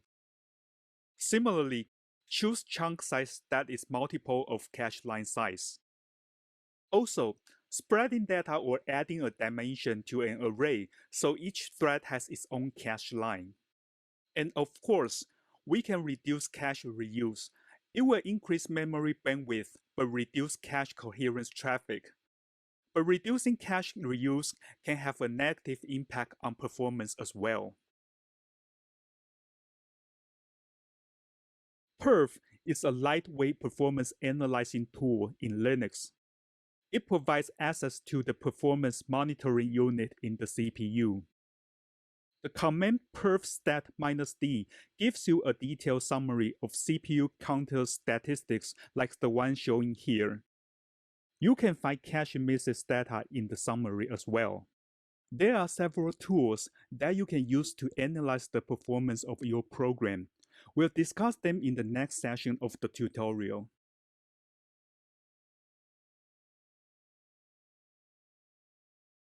Okay, in the next, I want to show you 3 hybrid MPI Openmp codes of different characteristics, and we study the performance of each code under different parallel scenarios. The 3 examples are from the NASA NAS parallel benchmarks, and to be specific, we are using MPB 3.4.1, the multi-zone hybrid MPI Openmp version. The 3 examples, BT, SP, and LU, listed in the table here, solve a syntactic system of nonlinear PDEs using block triagonal, scalar pentadiagonal, and lower-upper symmetric Gauss-Seidel solver kernels, respectively.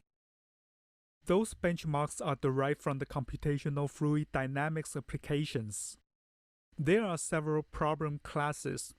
The one we use here is class C, which has a problem size suitable for tests using a few compute nodes. The three benchmark cases have very different characteristics. In the benchmark BT and SP, the overall mesh is partitioned into 16 by 16 zones. Wherein the benchmark LU, the number of zones is limited to 4 by 4. The BT benchmark partitions the mesh in an uneven fashion. The size ratio of the largest to the smallest zone is approximately 20. This makes it hard to balance the workload. When we parallelize the problem with MPI, we first group zones, so the total number of zone groups is equal to the number of MPI tasks, and the bin packing algorithm is used to balance the sizes of the groups.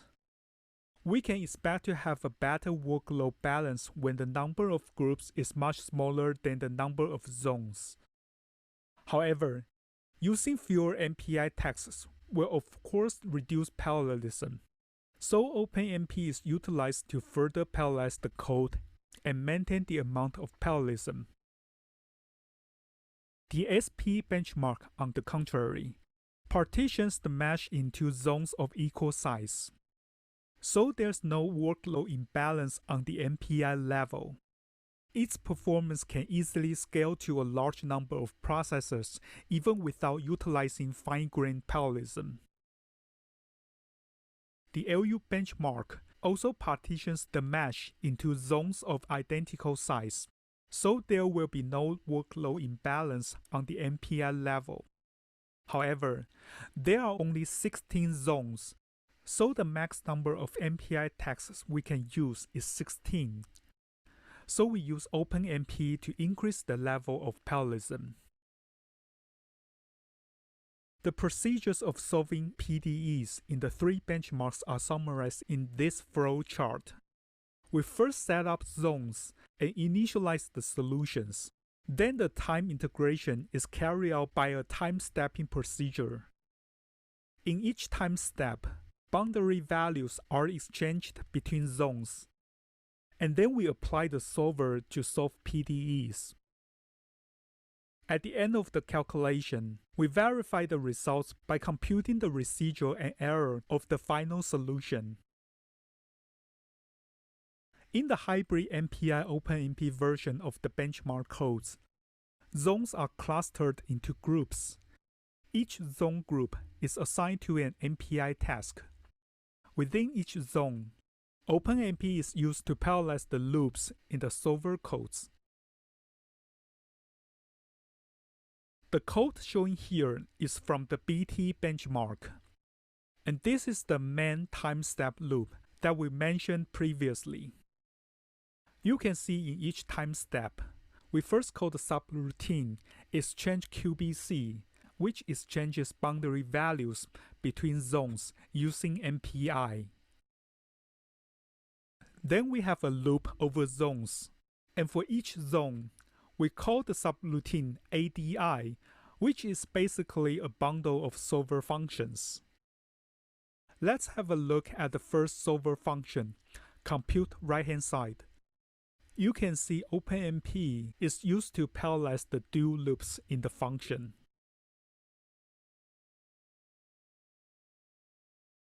Now let's look at the performance of the benchmarks under different parallel scenarios. This figure summarizes the result of the BT benchmark test ran using 1, 2, and 4 Stampy2 KNL nodes respectively. The number of MPI tasks and Openmp threads used to run the test are given in the x-axis. For each test, we vary the number of MPI tasks, but the total number of threads is fixed to 64, 128, and 256 for the 1, 2, and 4 node cases respectively. The height of the bars represents the performance of the benchmark in gigaflops, so the higher the number means better performance. The best case in each group is colored in green. Recall that in the BT benchmark, there's a distribution of zone sizes. For better load balance, we want to keep the number of zone groups much less than the number of zones. From this table, you can see that the ratio of the maximum to the minimum group size starts increasing when the number of groups is more than 64. So you can see the performance doesn't change much for the cases using 64 or fewer MPI tasks.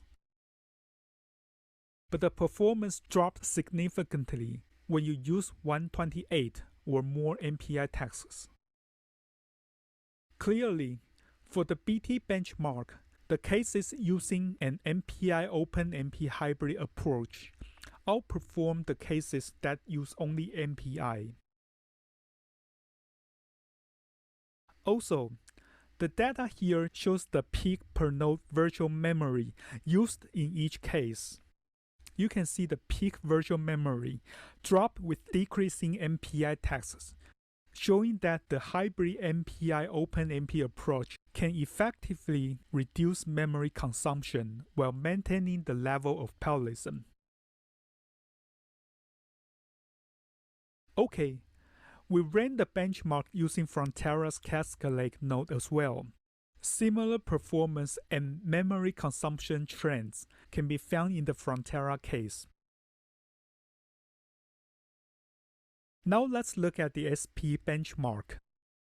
We know there's no workload imbalance on the MPI level for the SP benchmark because all the zones are of equal size.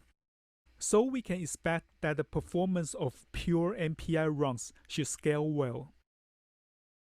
And indeed, from the result, you can see that adding Openmp didn't improve the performance much.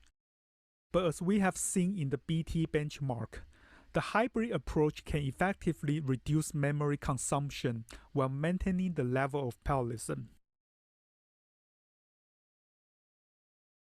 The last benchmark I'd like to discuss is LU. In the LU benchmark, there are only 16 zones, so the maximum number of MPI tasks we can use is 16. In order to maintain scalability beyond 16 processors, Openmp is used to exploit fine-grained intra-zone parallelism. The data in this plot were obtained from the tests ran on a Stampede2 KNL node. There are 272 hardware threads on each KNL node. So here we run the benchmark using 16 MPI tasks, and the number of OMP threads is from 1 to 17. The overall trend is that the performance improved as you increase the number of threads. In this test, using 16 threads per MPI task gives the best single node performance. Its speed is more than 4 times that of the pure MPI case. Okay, that's pretty much everything for the lecture part of the tutorial. In the lab session, we have prepared one hands-on exercise that you can practice on Frontera. In the exercise, we have an MPI Openmp hybrid program written in C, which performs parallel metric multiplication. To do the lab, you'll need to SSH to the Frontera login node using your training account name, password, and token. Then start an IDEF session that will log you onto a compute node. The lab material is in the train00 directory. You simply untar the file, and the lab folder will be created in your current directory. Then we compile the code using MPI-CC with QOpenMP directive that enables threads. In this lab, we first want to know how the performance scales with the number of MPI processes and Openmp threads respectively. In the MPI case, we vary the number of MPI tasks and measure the time to run the program for each case. Similarly, in the Openmp case, we vary the number of threads and measure the elapsed time for each case. In the second part of the exercise, we run the program with both MPI and Openmp. We measure the times to run the program with various combinations of numbers of MPI processes and Openmp threads. We want to find out the one that gives the best parallel performance. That's all for this tutorial. Thank you very much for your time. If you have any questions, please don't hesitate to reach out to us. Thank you.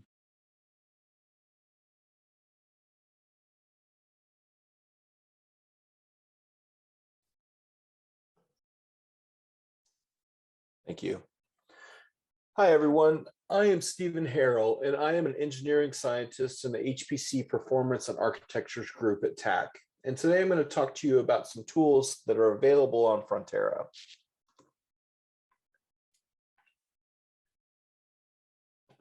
Just a few notes before we start. These tools will work on most HPC systems, and most of these tools are open source. So if you want to bring them to your own cluster or environment, that's totally possible for most of these tools.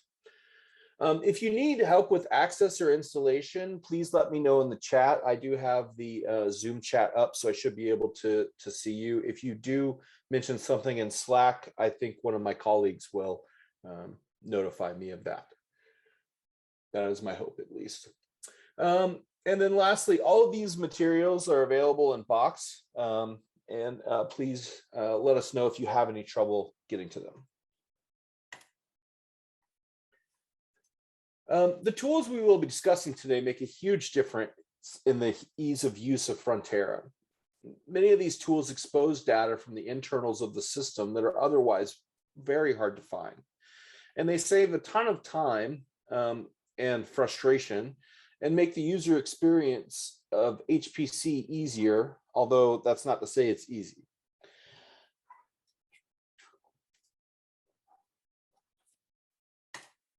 Today, I'll be talking about LMOD, Sanity Tool, and IB Run. Matthew Kaywood will be talking about launcher and job monitoring, and then Kent Milfeld will join us at the end to speak about Remora. Let's talk about LMOD. But before we talk about LMOD, let's talk about user environments. A user environment is functionally a set of variables that help configure your shell and software at compile and runtime. And an environment package is a tool to simplify the usage of environment variables. These types of packages can add, remove, and modify specific variables to support the associated software in the package. That's a little background. A little more background about environments. Although there are numerous environment variables, these are the most commonly used on our systems. You can see here in this slide. In addition to these variables,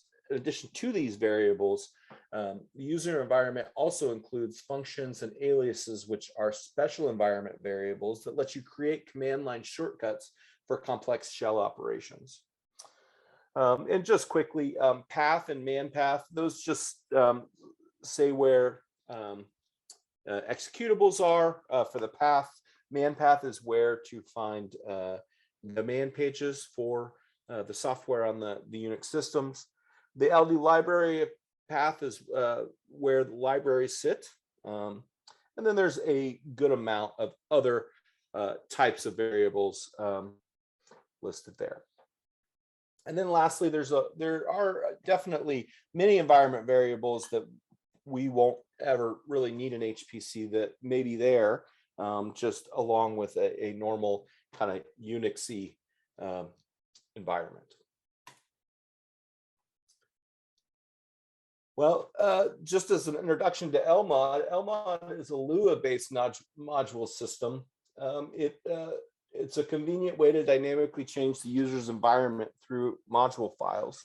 As I said before, you can change the environment very easily, and it fixes a relatively complex problem of matching the correct compiler, MPI, and other possible, supporting libraries such as NetCDF or CUDA to all be in a consistent state. For instance, if you compile NetCDF with GCC, there's no guarantee that if you compile your code with Intel compiler, that it will be able to load the GCC portion. So this keeps everything consistent for when you're compiling and running, especially when you have many dependencies. This is critical for good usage of the system.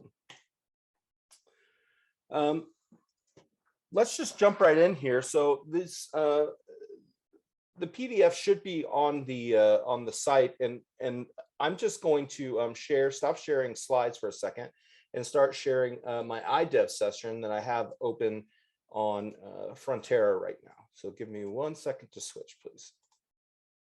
Okay, so I am on a node. I'm in an iDev session on Frontera. So as the commands are shown in the PDF, the first one is module list, and that will give you a list of all the software on Frontera. Excuse me, that was wrong. That will list everything that you have installed or that you have loaded, excuse me, in your modules. So that's what's currently loaded. If you want to see everything as before, you would use module avail, and this is all the software that's currently available on Frontera. So let's say we wanted to load MATLAB. We loaded it there. Let's see if there's any environment variables that came along with it. So the TAC MATLAB dir, which is the directory where the software exists, is in that directory. So that's an example of environment variable. You'll also see that it's added to the path. If you look, let me see.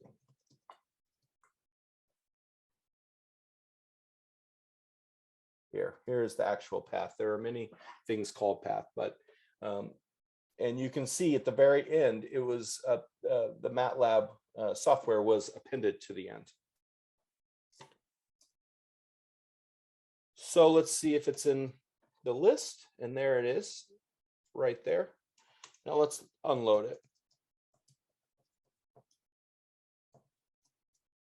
and see the path. Hopefully, I'm sure it's been changed. Yeah, so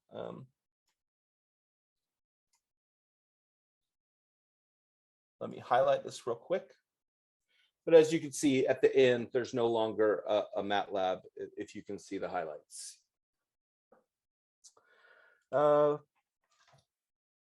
So let's move on. Let's say we wanted to switch our Intel MPI or other MPI with something else. So let's find out first, what MPI do I have? I have Intel MPI 19.09. So let's switch that for mvatbitch 2. So we use the SW command, and all of this is in the PDF.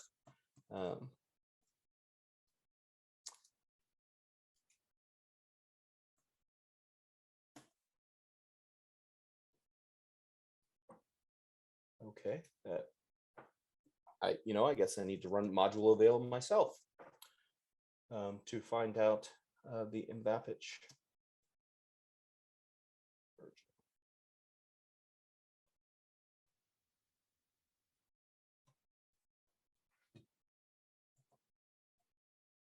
Oops, sorry about that. Okay, so let's see if we can switch IMPI to, let's see if there's no X. That's module spider in mvatbitch. So this is a very good point, and I'm glad that I ran into this problem. Because the compiler that I'm using should, well, guess maybe it says that the compiler I'm using is working, but if it didn't have the proper compiler, then you'll get exactly the error that I got, which is if you switch this, it will say unknown because it's considering the compiler that I'm in and not all of the software. So if you look, the compiler I am is in 1911, so that should have been working. Let's just see what happens.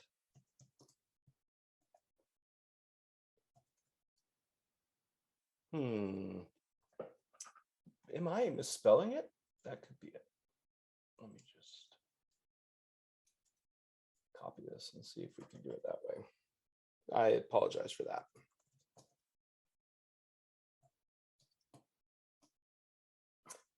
Okay. And now it worked. So it was me mistyping, but we did get to see that error, and that is good. So now you'll see that normally IMPI was here where get is now. It's missing now, and now mVapIch is there, and that is how you switch, an MPI situation. But then you can also reset, and that removed a couple things. It removed mVapIch, it added back IMPI, and it also removed Sanity Tool from when I was working earlier today. So as you can see, these are a base set of modules. You will get a base set of modules when you start at TAC, and they are the recommended modules. So please use those if at all possible. And if not, then we certainly have other options. Now, there's a few other module commands that I think are important. So let's look and see if we can get the help file from lamps, for instance. Okay, so we see some interesting stuff. It talks about what LAMP is, talks about how to load lamps in specific versions, and it talks about how to run via IB run. So this is a great source of information. The nice thing is that these are TAC written helps, so we can use things like IB run, and these would be TAC specific run commands, which is very nice to have in the help there. And then also, if you just want to see the description of what it is, just use what is. And that gives you the version notes, which has all the install flags for PETSI, for instance. Also the URL, if you're wondering what it actually is, in a basic description. Now there's another convenience tool called ML. And ML basically stands for module load, although it will do module list. Oh, I guess it is module list. It's module load when you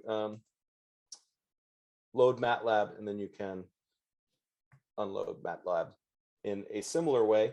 So this is just a quick, if you can't be bothered to write module load or module avail, you can write ML and get it that much faster. Also, you can remove and add things at the same time. So we could add MATLAB and then remove pmix at the same time. And then you can see that we should have MATLAB, and then pmix, which was number 7 before, is now missing. Let's reset that real quick just to be sure. So let's say that I had an application and I had a lot of modules load. Let's say module. We'll just load one just as a canary. Let's see. Can we just load netcdf? Okay, that's great. Now let's list netcdf. That is also great. Now I can save this with module save. Okay, this is now my default. Now every time that I log in, I will get netcdf in my currently loaded modules. Now, what if I just have a couple applications and maybe I just want to, save a specific list? Then I could save it to a named list, so maybe application list or whatever. And then when I want to get it back, I can module restore, which will restore the default. But also I can module restore that same application list, although I did not spell it right. So this is going to be interesting. And there again, so it returns those. So you can save these sets of modules and it will automatically load them and remove everything else. And if you want to see all the collections that you have, you can run module save list. And there you can see my misspelled application list and then the default. You can also define and use your own module files. Let me switch back to the presentation. Give me 1 second, please.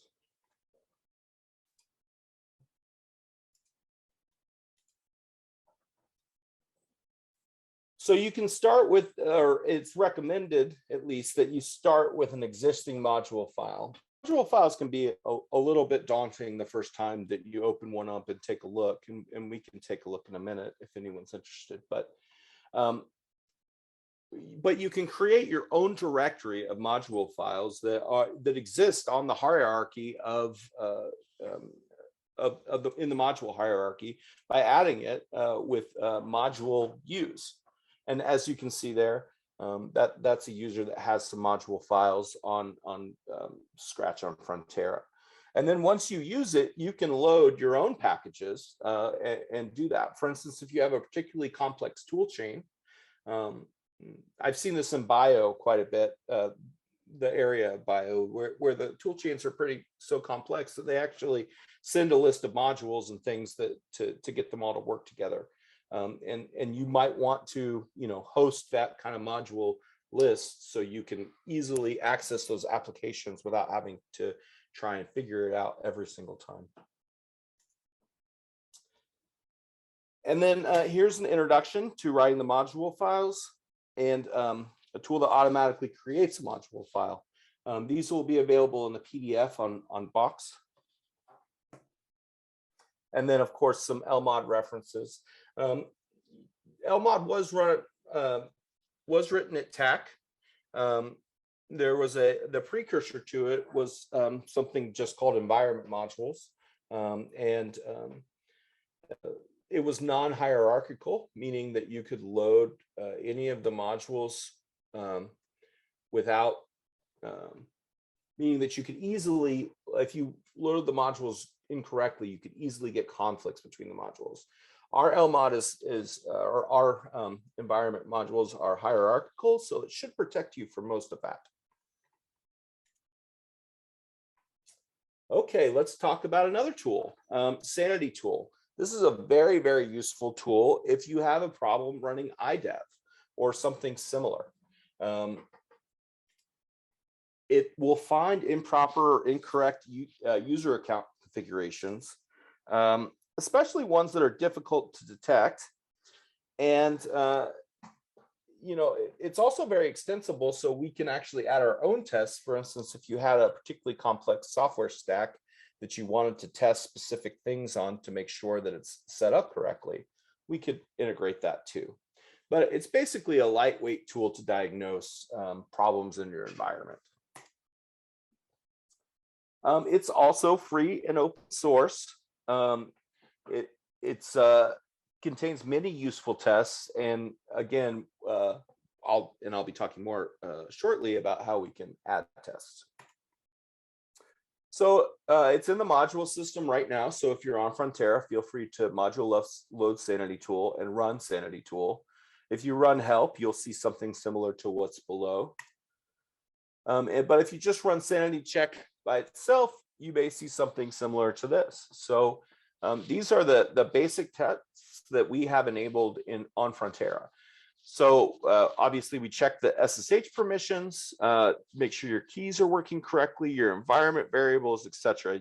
You can see all of these. And if you pass them all, then you should not be having many problems running anything.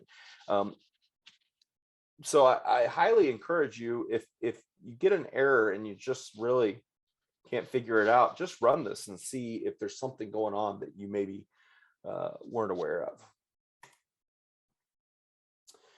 The nice thing about Sanity Tool, it's applicable to all supercomputer systems, and really any Linux environment, honestly, is what it's applicable to. You can install it in user space, meaning you don't need a system configuration. It works with all sorts of shells. And it's probably one of the most practical, some of the most practical tests that we have. Here's a quick overview of how the sanity check works. It runs these tests that you see on the right there.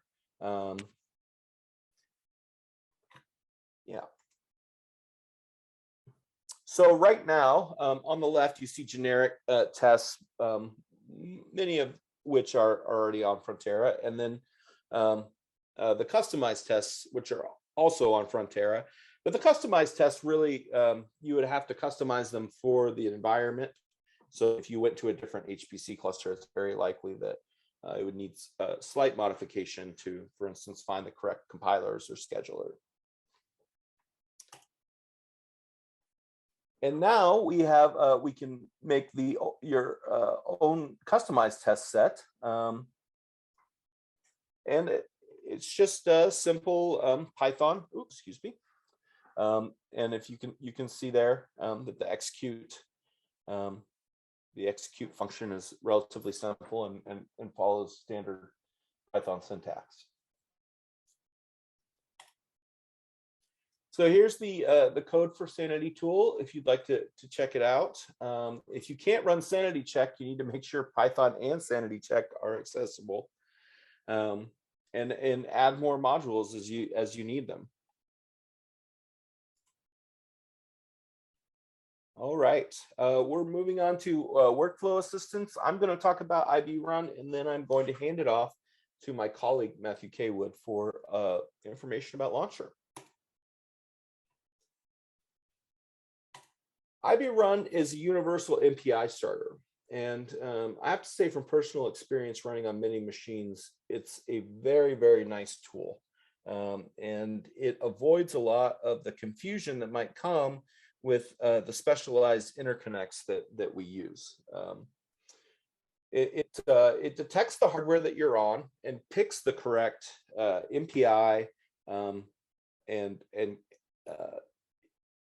picks the correct MPI launcher to correctly launch based on the modules that you have loaded. It of course supports the Slurm scheduler, as is on Frontera, and as I said, that there's 3 MPI stacks supported on Frontera, and we support all 3. And it does more than that as well. It also will set environment variables that you might need for the network to perform correctly, or performantly, I should say. And it does some other environment setup as well that's needed for MPI jobs. So if you'd like to run multiple jobs within a single script, you just need to use the in and O switches and to do this. So so the in is the amount of tasks, right? And then the O is the I'm sorry, my notes just went away. I'll be right back. I apologize.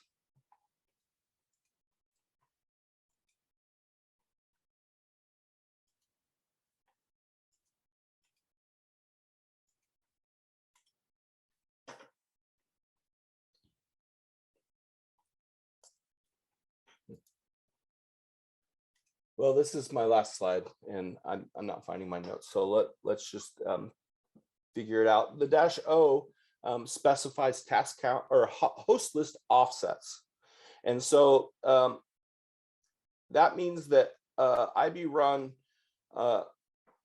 0.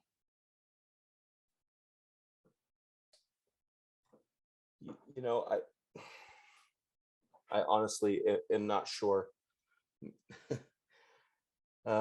Just give me, how about, I will come back to this slide a little later. Matthew, you want to go ahead, and I will, I'll come back to this slide and explain what's going on once I can get my notes in front of me. And again, I'm very sorry. Sure. All right. As Stephen said, I'm Matthew Kaywood. I'm also in the HPC group here at TAC. So I'm going to go ahead and continue with the next set of slides. I'm just going to ping our colleague who's going last just to make sure he's in the loop, and I am good to go. So I can say present and share screen. So I imagine that everyone can see my slides. Or maybe not. I'm going to assume yes. Okay, so I'll be talking about primarily job launches that we have available here at TAC. And then I'll also go and spend a little bit of time talking about some other useful features and utilities we have for making your life easier and understanding and debugging your code while it's running on TAC systems. So the first utility we're going to talk about is called, here we go. Well, okay. This slide I think was already presented, but it's just important to reiterate that that these systems, these tools are available on systems around the world, either already installed or available from GitHub repositories, and they're all open source. So don't take this as a TAC only type situation and you know, wishing that you could use this on your own systems or on your laptops, whatever it might be. These are all open source, and we encourage people to use them and let us know how we can make them better. I'm not entirely sure why my presentation's not full screen, but I'm going to roll with it and keep going. All right, so Launcher is a utility provided on, from what I understand at least, in my experience, available on all TAC systems, not only Frontera, but very much available on Frontera too. And it is quite useful to be able to schedule a large number of smaller tasks, right? What we might call a high throughput computing type workflow, or often referred to as embarrassingly parallel. These workflows typically require a lot of smaller serial or mildly parallel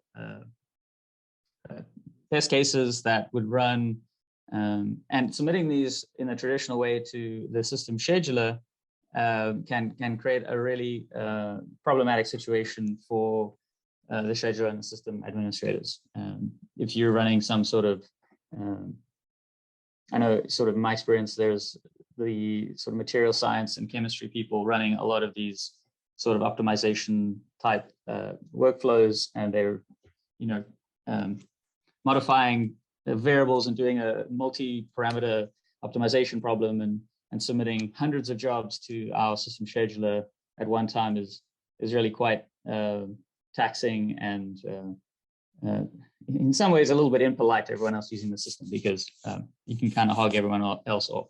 So what Launcher can do is take all of those otherwise very similar tasks and bundle them into a single scheduler job, so that instead of submitting 100 tasks that each take 20 minutes, you submit a larger task that runs for longer, and effectively there's an internal scheduler happening within your job on the system. So as I said, it's used for running collections of serial or multi-threaded applications. So I'll show you an example where each individual task in itself is also parallel. So you're not limited to purely serial code, whether it's MPI or Openmp style codes. You are able to nest those inside the Launcher framework. And yeah, you've effectively created your own little mini scheduled system, and you can actually decide on how that scheduling happens, whether it is static scheduling between the available, let's call them workers, whether that be nodes or CPU cores. Alternatively, yeah, you can do static scheduling or dynamic scheduling, and launch is actually fairly fault tolerant, so that if one of those machines actually happens to drop off the network or become otherwise unavailable, the launcher will actually continue and basically offload those tasks onto other machines. And it is also fairly lightweight. I'll show you some figures in a moment.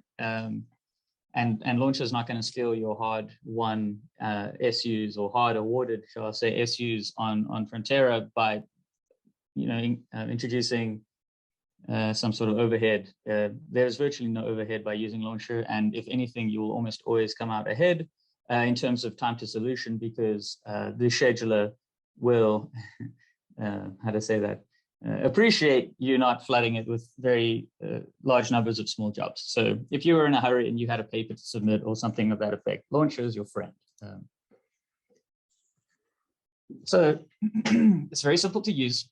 It's just available through the system as a module that you load at a command line interface, and it's able to scale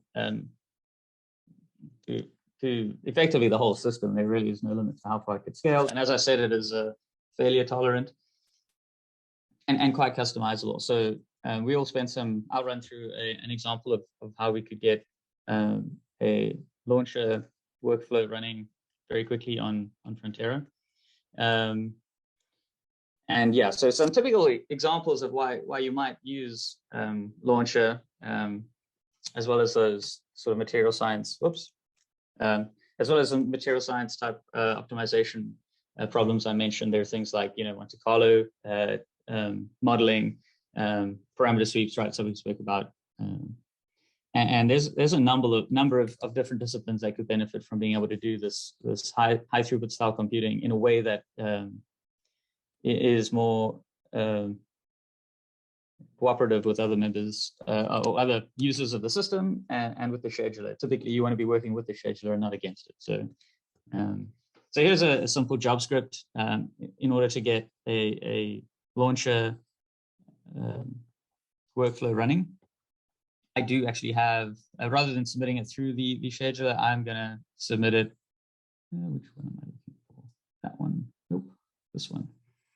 So I'm going to go ahead and submit. Well, I already have submitted a IDev session, which is an interactive development session. I would expect that this has been spoken about already during this training, but I'm effectively on a Frontera node at the moment, and I can otherwise basically follow the commands in the slide, which is available in case that was in question. These slides are available on the box, the UT box website.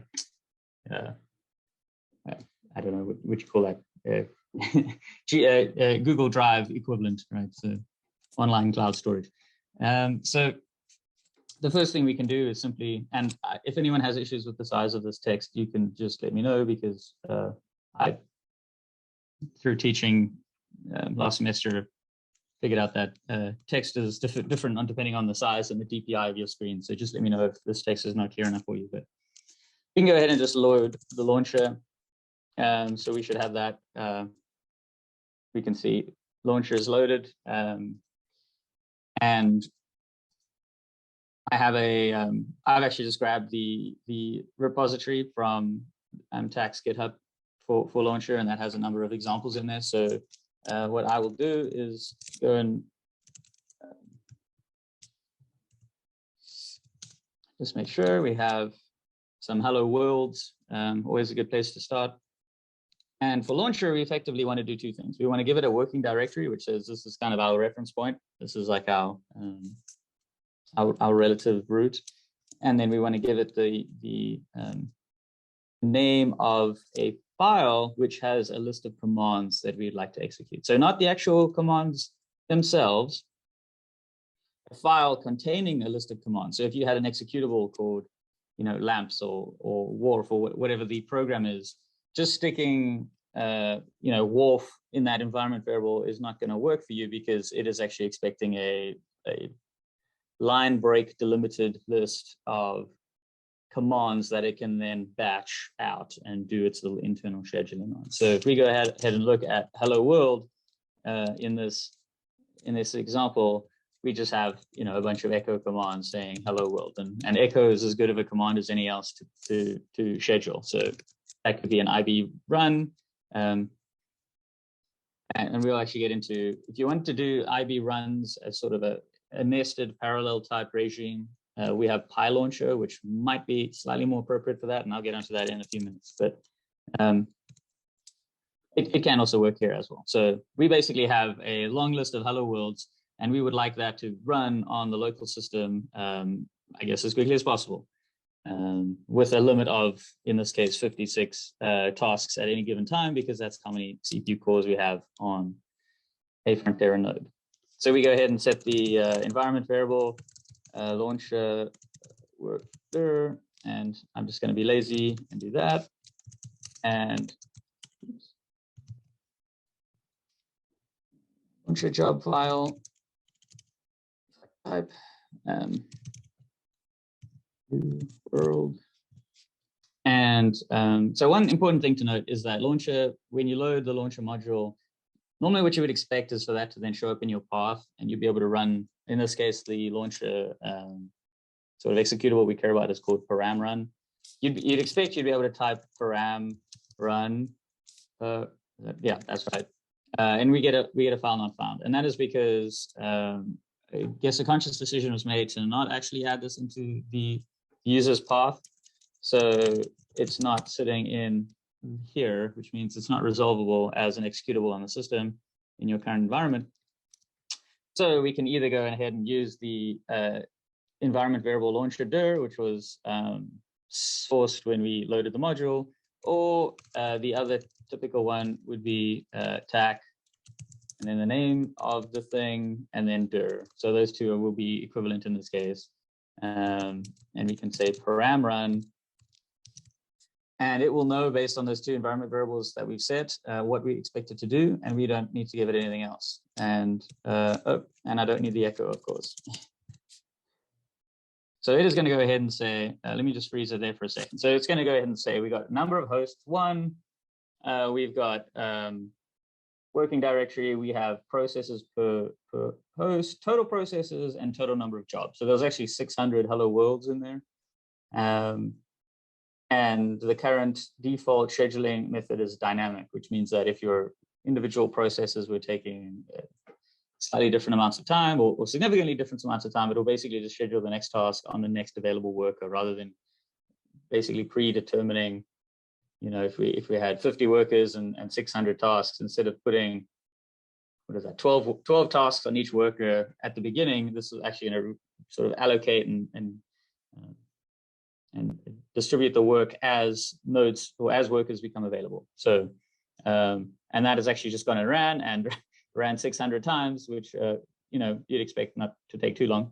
And that completed successfully. So that's just a very simple hello world. And obviously you could expect that in your typical production case, this is not going to be quite as quick or such a simple example, but the premise stands that it becomes quite simple to run similar tasks multiple times. And then the next obvious question would be, well, how do we just differentiate one task from the other? Because running the exact same task 600 times is not very helpful, but running similar tasks 600 times, where each one is sort of identifiable and mildly different to all the rest, is quite useful indeed. So we'll get onto that in a sec. So yes, we got our 600 hello worlds, and we can also run something rather similar to the first example, where we can now use environment variables that are set within each of those launcher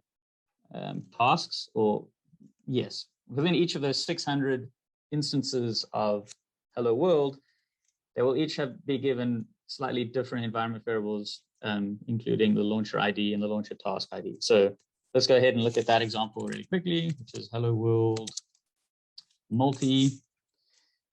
And we can see, maybe I should make that full screen. I'm sorry. So we can see that we have, now we can basically go and look at these environment variables, and each in the same way that MPI works. If anyone's ever done any MPI programming, each rank gets its own unique rank ID, and that's kind of the way you can negotiate and communicate with other ranks. In this way, there's no communication with the other launcher instances, but we can, what am I looking for?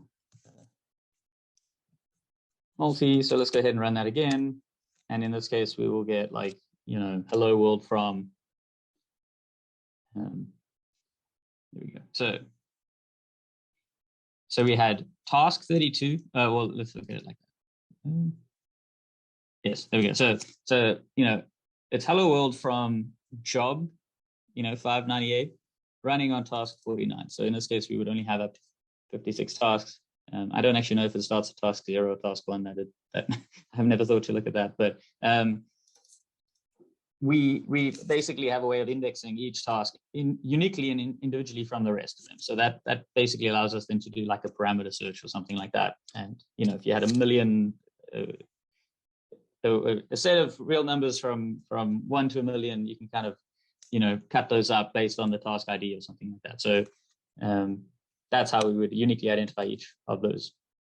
We can also then, I'm not going to run this one, but we can also then write unique output for each task, so that if you were running some kind of actual scientific workflow and it was dumping out a lot of standard out, you can pipe that standard out into its own log and then basically index that however you wish and do with it what you will. But you can, instead of having everything show up as standard out in one terminal, you can set that out as you will.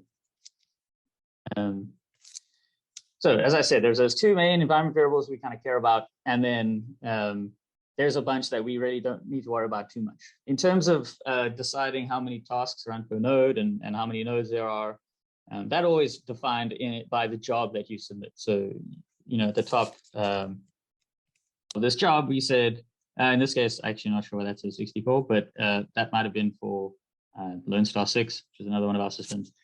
On Frontera, oh, I see. This is because it's 4 nodes and 56 total threads. So we actually have 16 threads per node, which I guess is perfectly feasible. So that is what defines how those tasks get distributed, and it is also multi-node supported, right? So this is not just running on a single node. This could be distributed across half of Frontera. It could be on 4,000 nodes. And that is how you would define how task placement works with Launcher, as opposed to, you can set these environment variables. I would say rather just do it from the Slurm level, and then you kind of know what's happening and it's repeatable, and it also ties into the rest of TAC infrastructure a little better than setting these environment variables. But it is an option, and if you wanted to troubleshoot and play around, that is totally feasible. So that's kind of the report we would typically get that we saw earlier. So I'm not going to spend too much time on that. Once again, we can just kind of see the outputs we're getting. And I mentioned that Launcher runs fairly efficiently. There's not a lot of, maybe I should kill my Slack. There's not a whole bunch of, I don't understand why this is not full screen, but sometimes the machines win. So I'll leave it as it is. So Launcher is really lightweight, and we can see here that whether we're looking at strong scaling or weak scaling, well, actually they're technically, I guess, both strong scaling, but that we're able to schedule tasks really efficiently and without costing too much in the way of sort of overheads and inefficiencies in that way, because SUs are precious, and I think most people can appreciate that. So Launcher is not going to cost you anything.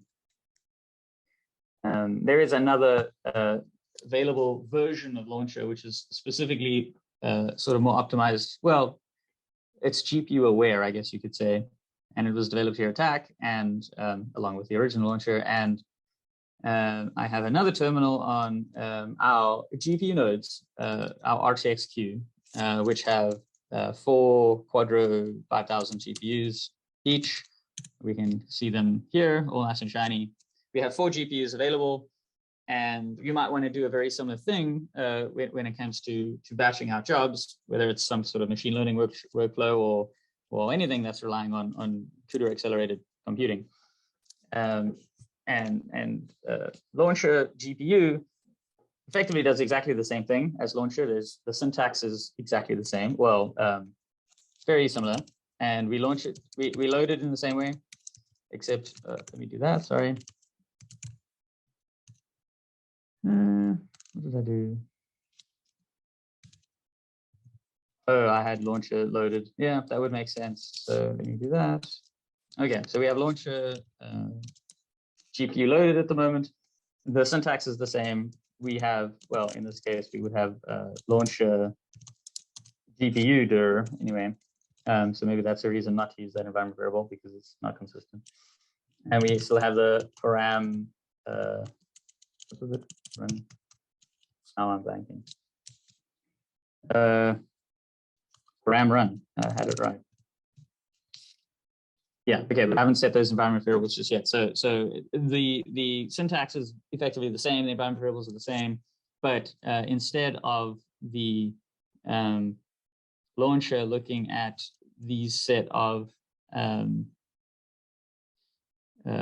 ranks or workers that have been specified in your JavaScript, it's able to look and see what GPUs are available on the machine. Because if you submitted a job with 16 cores, let's say, to a RTX node here, you would then oversubscribe each GPU with 3 concurrent tasks, which is not ideal. So like I said, Launcher and Launcher GPU are very similar, and you can use Launcher to do anything that you'd want to do in Launcher GPU, but it's just sometimes easier not to have to think about it. So that is why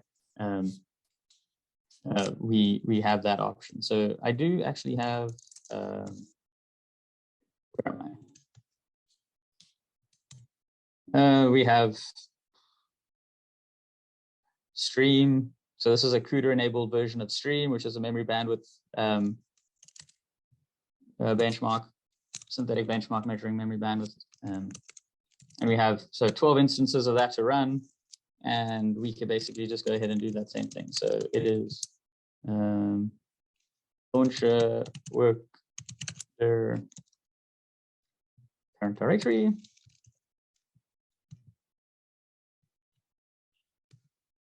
Was work list, and we go ahead and run that again, and we will see that we maybe what is important to point out is that you will see here.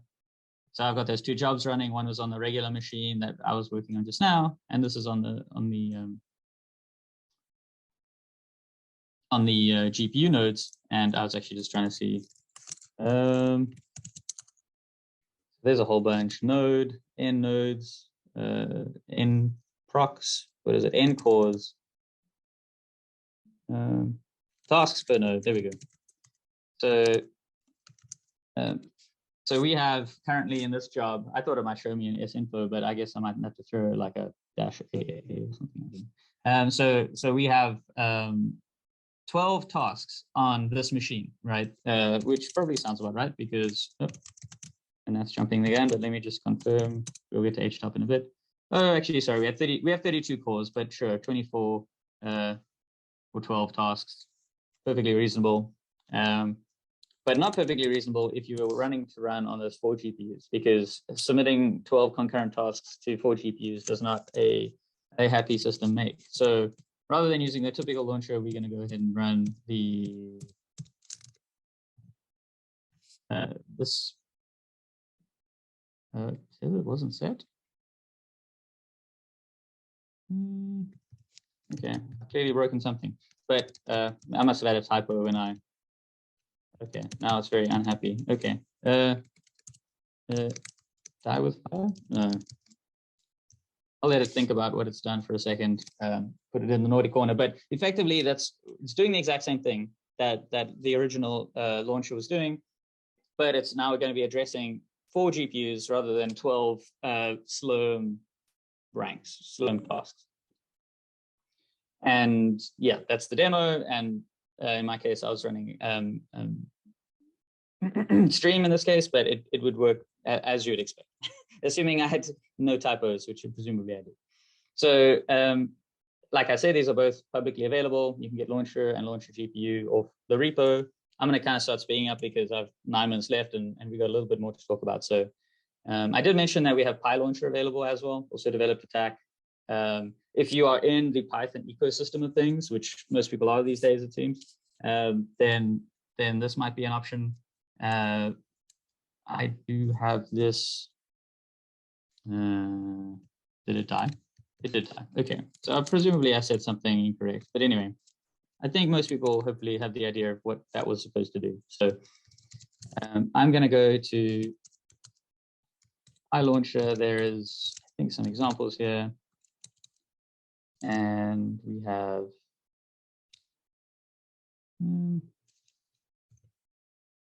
so in this example, if you wanted to run this yourself, I would suggest that the first thing you have to do is compile this parallel file, which is a C code. And then what PyLauncher is going to be able to do is execute that in very much the same way. I mean, they're quite similar, I'll be honest. But I think it's example.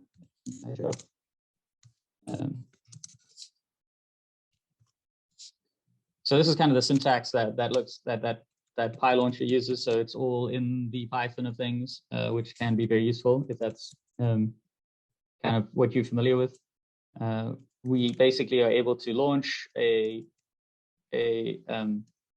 executable and basically tell it when how many cores to run on, and also then give it a set of debugging information we want to get from it.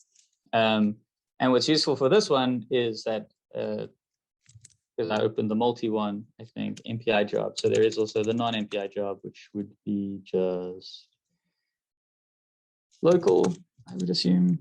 So yeah, so this would be the non-MPI version, and this is the local launcher. So this is not going to do any kind of MPI call or IB run call, but you have both of them available. So this going to be quite useful if you have a workflow where some things are kind of in some sort of serial data processing, post-processing step, and then you have a large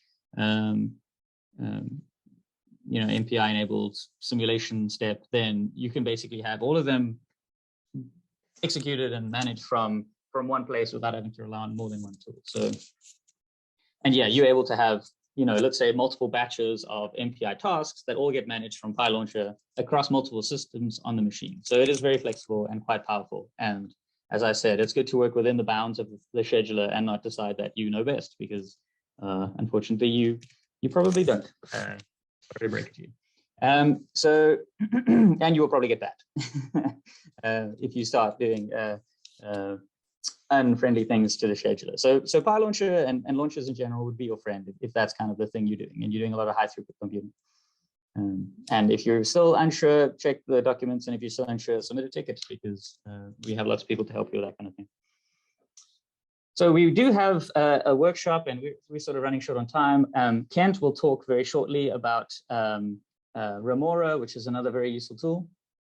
And yeah, we have our reservation until 4. Great. So Kent is going to talk for about 20 minutes, and we will then basically have the rest of the time for the labs. What I would suggest is that if you're interested in going through the labs and getting some support, we will be here until the end of the session, but then we won't. So maybe read through them, and if you find something you don't understand, then bring it up sooner rather than later.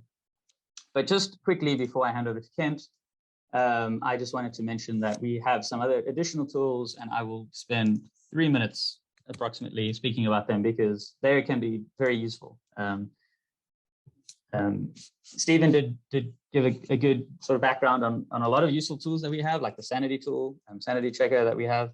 In terms of just having a very basic intuitive look at what is happening on a system. If you've submitted your job and it's still running and you expected it to be done like 16 hours ago or something, then there's a few tools we have. So we have HTOP, which is really just top, which has been around forever, but this one's got colors. So it is and that's top. We don't want that. We want the one with colors because that looks way better. So this is just basically your Windows Task Manager or your Mac insert name here on a Linux machine, and this is just reporting your CPU usage, memory usage on a single machine. This is not HPC specific. This is not tax specific. This is pretty much available everywhere, so long as it's been installed.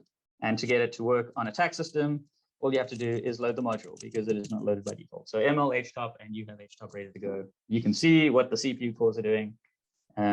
Alternatively, if you wanted to be more sort of tax specific, then we have, oh, I'm on RTX nodes. I don't think that's actually installed here. We have core usage, there we go. And this is basically a very similar thing, and it's reporting CPU usage across the 56 cores on a Frontera node. But this is kind of useful because it's split it up based on the 2 sockets. So you got like the socket 1 and socket 0, and you don't have to think about which one is which. Whereas in htop, it's just kind of a big mess, and you got to just know intuitively which it's not. It's yeah, less easy to interpret than core usage. We also have something called show affinity, and I don't have any tasks running on this machine, so it's not going to tell me anything. But it's effectively a way of seeing which tasks are running and where they're running. So I went to the repo and I pulled that up. So I encourage you to do and go and have a look. It can basically show you which processes are currently running on the system and which CPU cores they're currently bound to. You know, so affinity just refers to basically the affiliation, or yeah, the binding of a process to physical subset of hardware resources, hardware cores. So that's what show affinity gives you. We also have a mask, so that's another one you'll have to load in order to use. So if we load a mask, and we are basically able to use this as a sort of preview to see where a task would run on the system when we execute it. So we could go ahead and do something like this. If this doesn't look too familiar, don't worry too much, but this is basically setting up a program to run on 4 Openmp threads and to put those threads onto cores and to spread them out across the system, right? So rather than putting them all on one CPU, it's going to put them across both of the CPUs. And we can go ahead and say AMOS, OMP, and it's basically going to print out a nice little diagram showing you the placement of where those thread pools will land. So this is, in Frontera's case, this is like core 0 to core 56, and it's going to show you where those thread pools are going to land. So this can be quite useful, and you can see, so probably around here is where the second socket kicks in. So 2 of them landed on socket 0, 2 of them landed on socket 1, which is what you'd expect. You can also do the very similar thing with MPI programs. So you could do an MPI run N8 AMOSC MPI, and that's going to go ahead and print out where the placement of your MPI ranks are going to land up, which is also equally quite useful. This is one of those things where a lot of users don't really spend any time, and 95% of the time they get away with it. But the 5% where the machine decides to do something counterintuitive, people will have very unexpected and difficult to interpret results without the background of what actually is happening on the machine.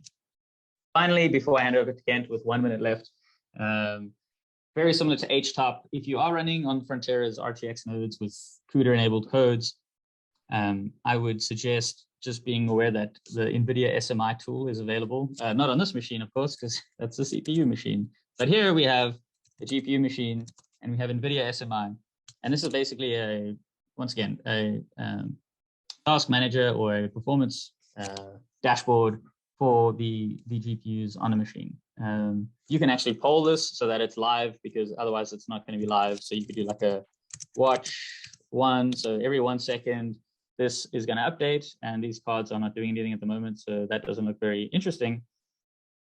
But this can be quite a useful, well, I guess the clock is updating, so that's something. But and the power is jumping around a little bit. So this is basically a way to make sure, once again, that your placement of your GPU codes are spread across all 4 GPUs, for example, and not all 4 of them are sitting on one. Part of your workflow could be taking a snapshot of this and pushing it to the log so that you knew on what hardware your code ran, what version of the drivers it had, all these kinds of things. So there's basically a pretty good subset of tools available on tax systems. There are always going to be more. but I think this is a good place to start. And with that, I will end and hand over to Kent. Thank you, Matthew. I will stop sharing. Sure. All right. Thank you, Matthew. I'm going to share now. And is that good enough, Lauren? I got a little bit of space left over on the right, but is that quite viewable? It is viewable. Thank you, Kent. All right. Okay, thank you, Matt. Just wanted to point out HTOP is your friend. There's a lot of things you can do in it, such as you can see the affinity in there of a process ID, and you can also reset it on the fly. So it's pretty cool. It has some advanced things in it. It's pretty nice. Okay, what we're going to do is take a quick whirlwind tour of Remora monitoring tool. And of course, you can get the slides up at TAC22-HPC-Frontera. The people that developed this are no longer at TAC, and Antonio and Carlos have long left for industry, making lots of money there. And a couple of us still support this tool. It's very reasonable. And one of my colleagues has some a new aspect or a new feature about this, which I'll show at the end. Okay, let's see. Can I get to the next slide? Ah, there we go. So we'll go over the motivation, then later on we'll look at the features, control and usage reports, and then we'll see what's coming up later with Pi, and that'll come at the very end. All right. So Remora, that's an acronym for Resource Monitoring for Remote Applications. It's basically a tool to look at the resources that your batch job uses, or you can do that interactively in an interactive node, get that information. It will supply text report, and it will also supply HTML timeline reports or plots. But you have to download those plots, that HTML to your machine to show it's the HTML of the plots. The Google plots are pretty nice. And you can, of course, run this in monitor mode, but we're not going to talk too much about that. Why do you want this? And that is to see what resources you're using, because people talk about their application running slower, but they may not even know what resources they're using or in which of those resources they're seeing a slowdown. So, just seeing what you're using is a good thing to know about. And then lots of people want it just to find out, well, what your memory is taking now for your application, so that you have a baseline, and then you can see what it's using as you scale up your parameter space. And then it's good, you just every once in a while take a snapshot of what your application does in terms of the IO memory and networking that it's used. Just good to know those things. For if you're trying to optimize, you know which one to hit right away, the one that's of course taking all the time. System, in terms of seeing what's going on in the system, there's Ganglia, Nagios, Plunk, and all those, but those are system type utilities. HTOP is one of those things that you could use. It's good, but if you're using multiple nodes, then you have to open up HTOP on each node and sort of try and watch them all, multitask and watch them all at the same time. So that's a little bit difficult. HP resources, to really see what's going on, there's an assortment of monitoring tools that you have to grab and use. And that's what we have done with Remora, is grab some of those and wrap them up into one package where you can see what's going on, take snapshots of your application. So what are the features?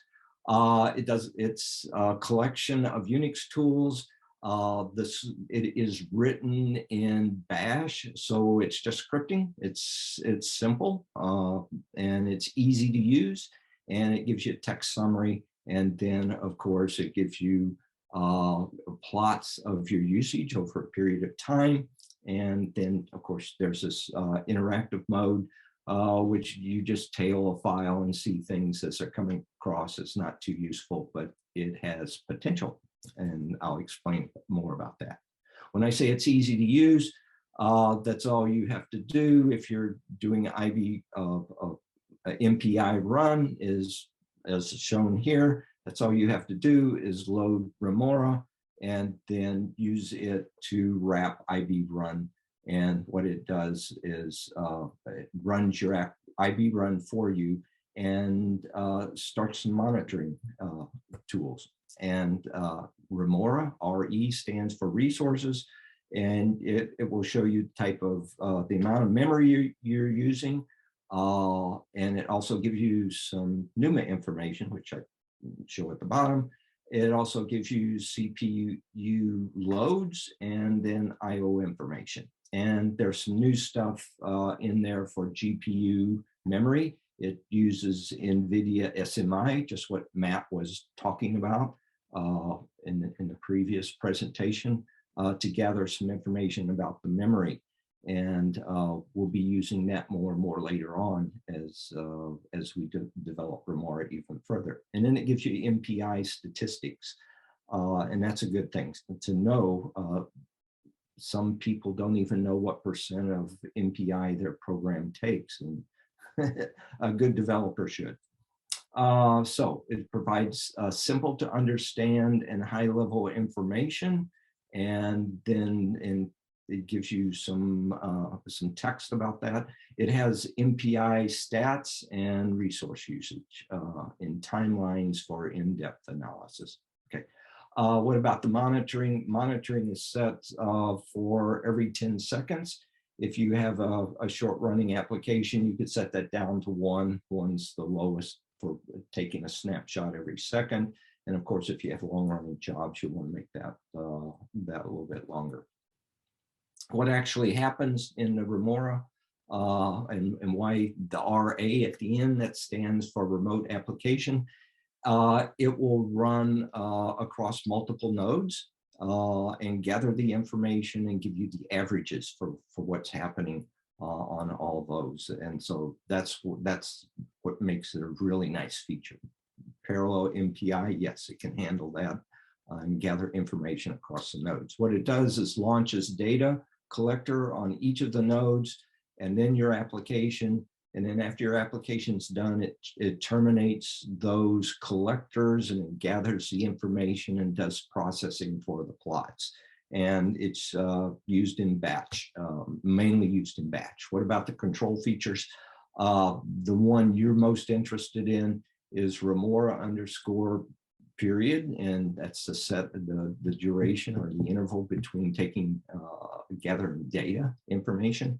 You simply module load Remora, and of course there is a help for the other environment variables that you can use, and I'll show you those in 1 or 2 slides from now. So you can run serial applications too. That works fine with those, and that's all you do is use Remora as a wrapper across your application and its arguments. So yes, it is simple to use. Here are some of the environment controls. We mentioned the period before. Remora full lets you see CPU, memory, network, cluster, and that's the default. And if you just want to see your CPU, memory, and I think IO, I'm sorry, I don't recall, I use full all the time, but it eliminates the network and the cluster stuff. And then you can look at the text as it flies by in live monitoring, but we don't suggest that here. And then if you don't want the plots, it takes a little while to make those at the end, you can turn that off.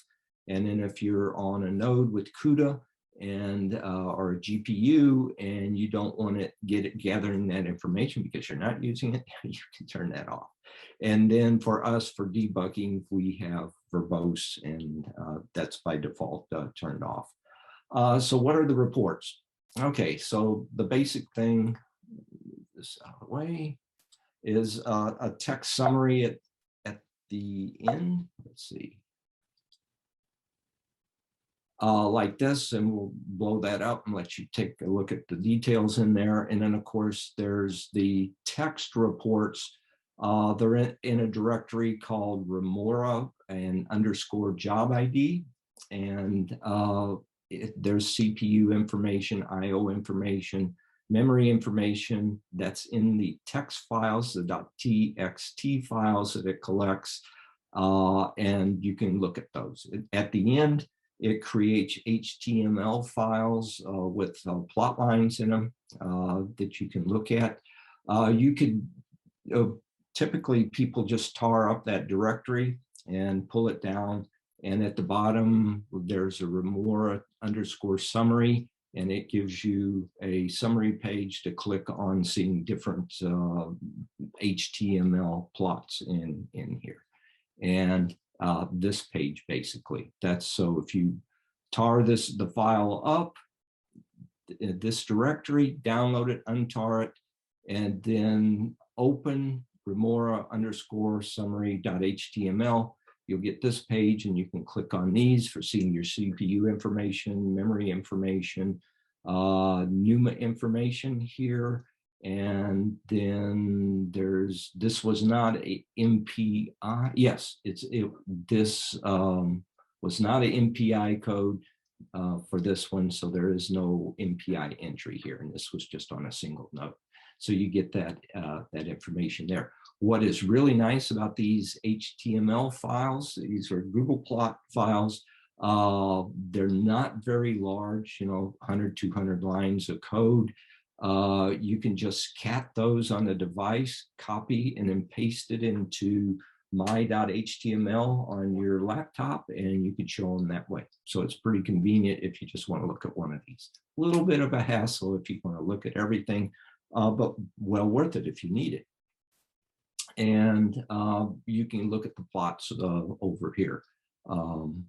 This is MPI. This is memory usage, and this is for the different MPI different calls, and we'll take a look at that. So the basic report is that you learn how much is generally available on the system when you start your job, and on Frontera it's 177 gigabytes. The amount of physical memory you use, or resident memory, that's what they call that. I'm not using much, but I am already using quite a bit of virtual memory, and that's because it was an MPI job, and this one was hogging a lot in virtual memory. And of course, on tech machines, you are limited by the total amount of virtual memory, or what you think you will use. And so sometimes you have to keep that down. Generally, big applications, they'll use some gigabytes, as much as even 30 gigabytes for MPI buffers. But generally, it's this physical memory here that people are worried about. MPI gives you MPI communication, 9% in this case, and then gives you in seconds and milliseconds how long your job took. And then IO information here in terms of IOPS and the average rate of megabytes that you use for how many seconds up here. So, in terms of megabytes per second. Okay, tells you the sampling period down here, and then where this directory is, and tells you where reminds you, yeah, you have some HTML stuff you can look at in there. MPI graphs on this, are plots, bar charts. Here it tells you in percent up here. It says percent in terms of its total usage. MPI usage, your fraction in this case was 9% of the code, but these should sum to 100%. The blue is for the different calls that they are attributed to, the time. And we have a receive in site position 1 and another one in 7 here, and 2 broadcasts within the code. And the receivers are the ones who are consuming the majority of the time here. We also have coefficient of variation, which gives you a value of how much variation across, oops, sorry, wasn't supposed to do that, across the different cores. And you'll see on receive at site 7, there's not much variation, but on this little one here on the send 8, probably one core was using this and none of the others. And so you see quite a bit of variation. These are stackable in that this is about 7% and this is about 0.5% here. While this is about 0.5% and this is what, about 25% here. So that's how you read that. You can also get at the information in text, and it has some more details. For instance, how many calls were made. That can give you a good feedback in terms of how many times you're calling a particular broadcast or wait or whatever. A Lustre load, this is in bytes or in reads and writes, and they're noted over here. Here I'm just writing, and this is how much I write over a certain period. And I believe if you click on these, or if you hover over these in Google Plots, the HTML, it'll give you the data, the information, and you'll see that it's 1 second from here to here, and from here to over here. And so you can actually determine your rate of your IO rate, as well as how much you're shipping across. And if you add all these up, I think it's 24 gigs or something like that. A Google plot uses B instead of giga for billions, and so that's all you have to remember. But you see this is mega and this is a billion up here. So gives you some IO information. If you want to see accumulative information, this is what was going on the network. And in this case, in terms of writing, it accumulated up to about 24 gigs of data going across the wire for storage. The memory plots, it takes a little while to understand this.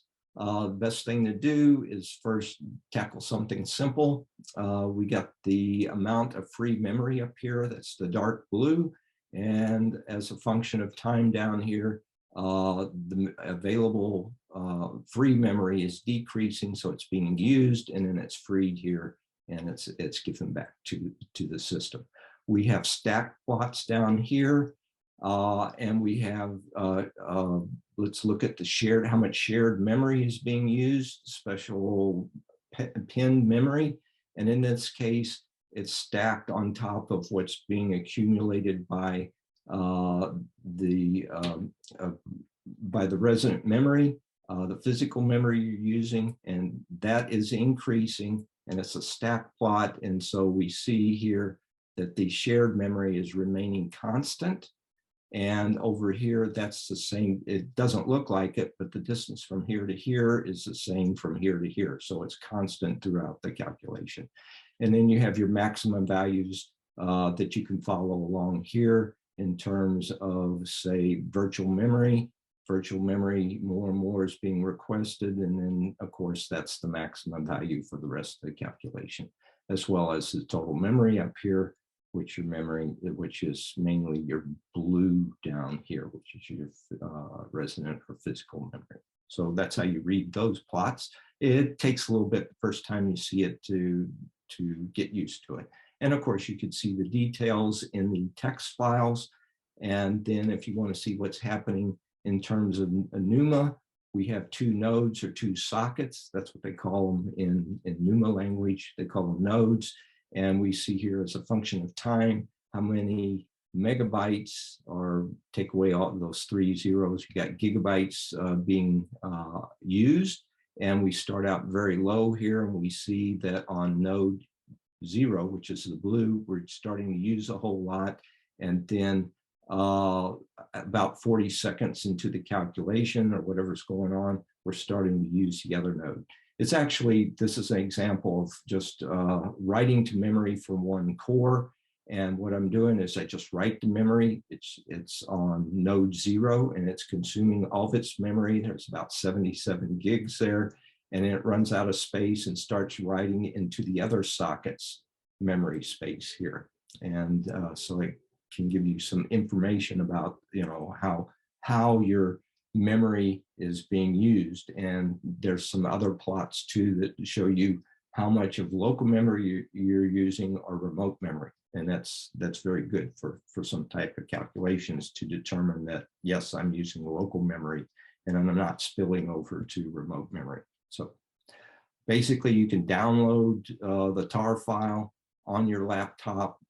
You copy it from Frontera, tar it, untar it, CD down to the Remora directory, and then open that. And so that you get to see, you basically go into the Remora file and open this directory there.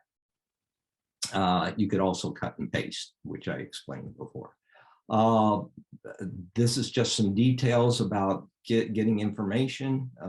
Basically, as already told you about, you can get CPU information, IO, memory, MPI, networking, Pneuma, and that's HTML stuff. You can get the text. These are the important ones to look at. We've already been through that. I'm running out of time.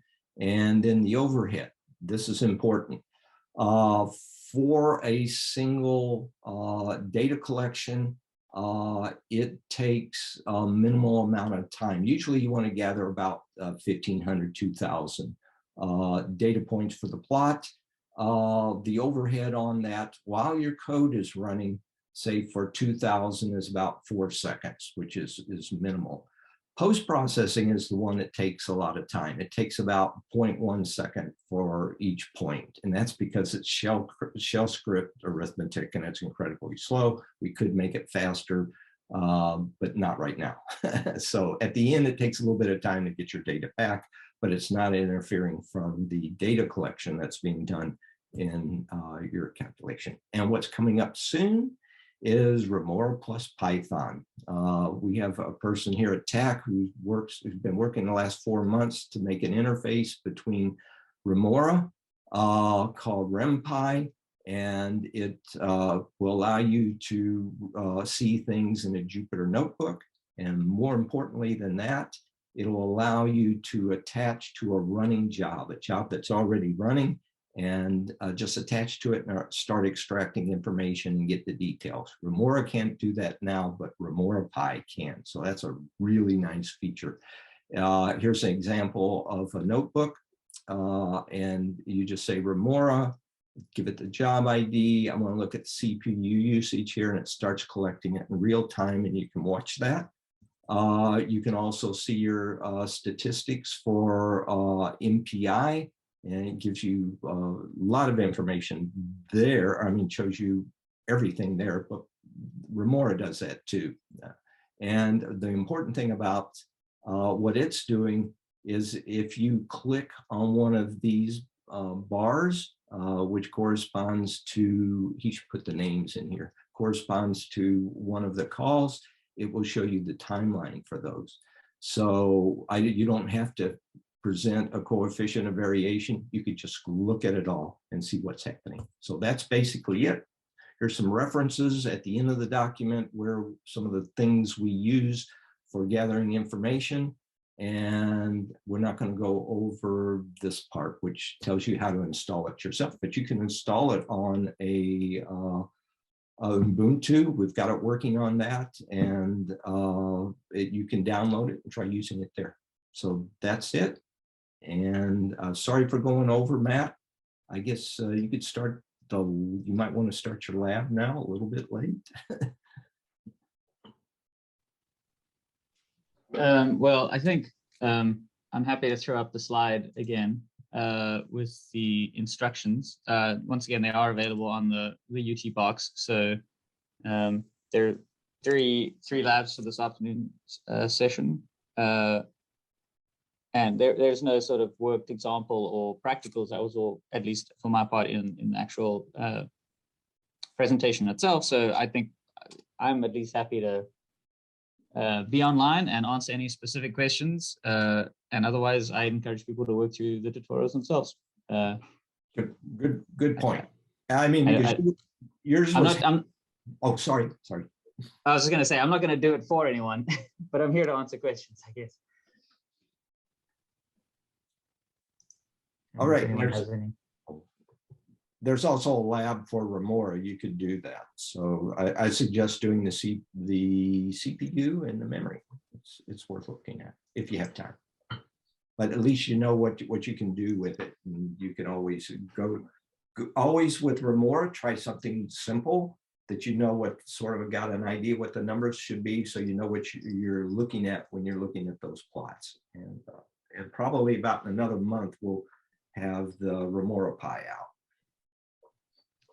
We also, just in case you missed it, on slide 26 of my slide deck, which was the Frontera launches slides, that actually gives you the command to, so I could throw that up again, I guess, real quick. Sorry, my Slack is exploding. Do that, and do that, and do that.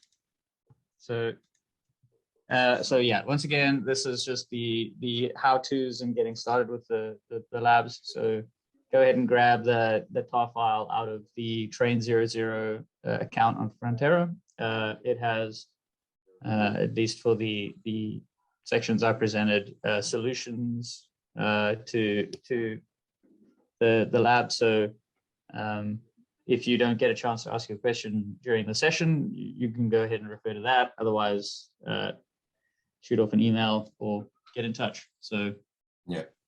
Otherwise, I'll be online for the next 33 minutes, I guess. Okay, and Remora has a lab, a PDF that you can look at, and it's the download for not to untarred. It's just a remora.tar in that same train00 directory. So that's good.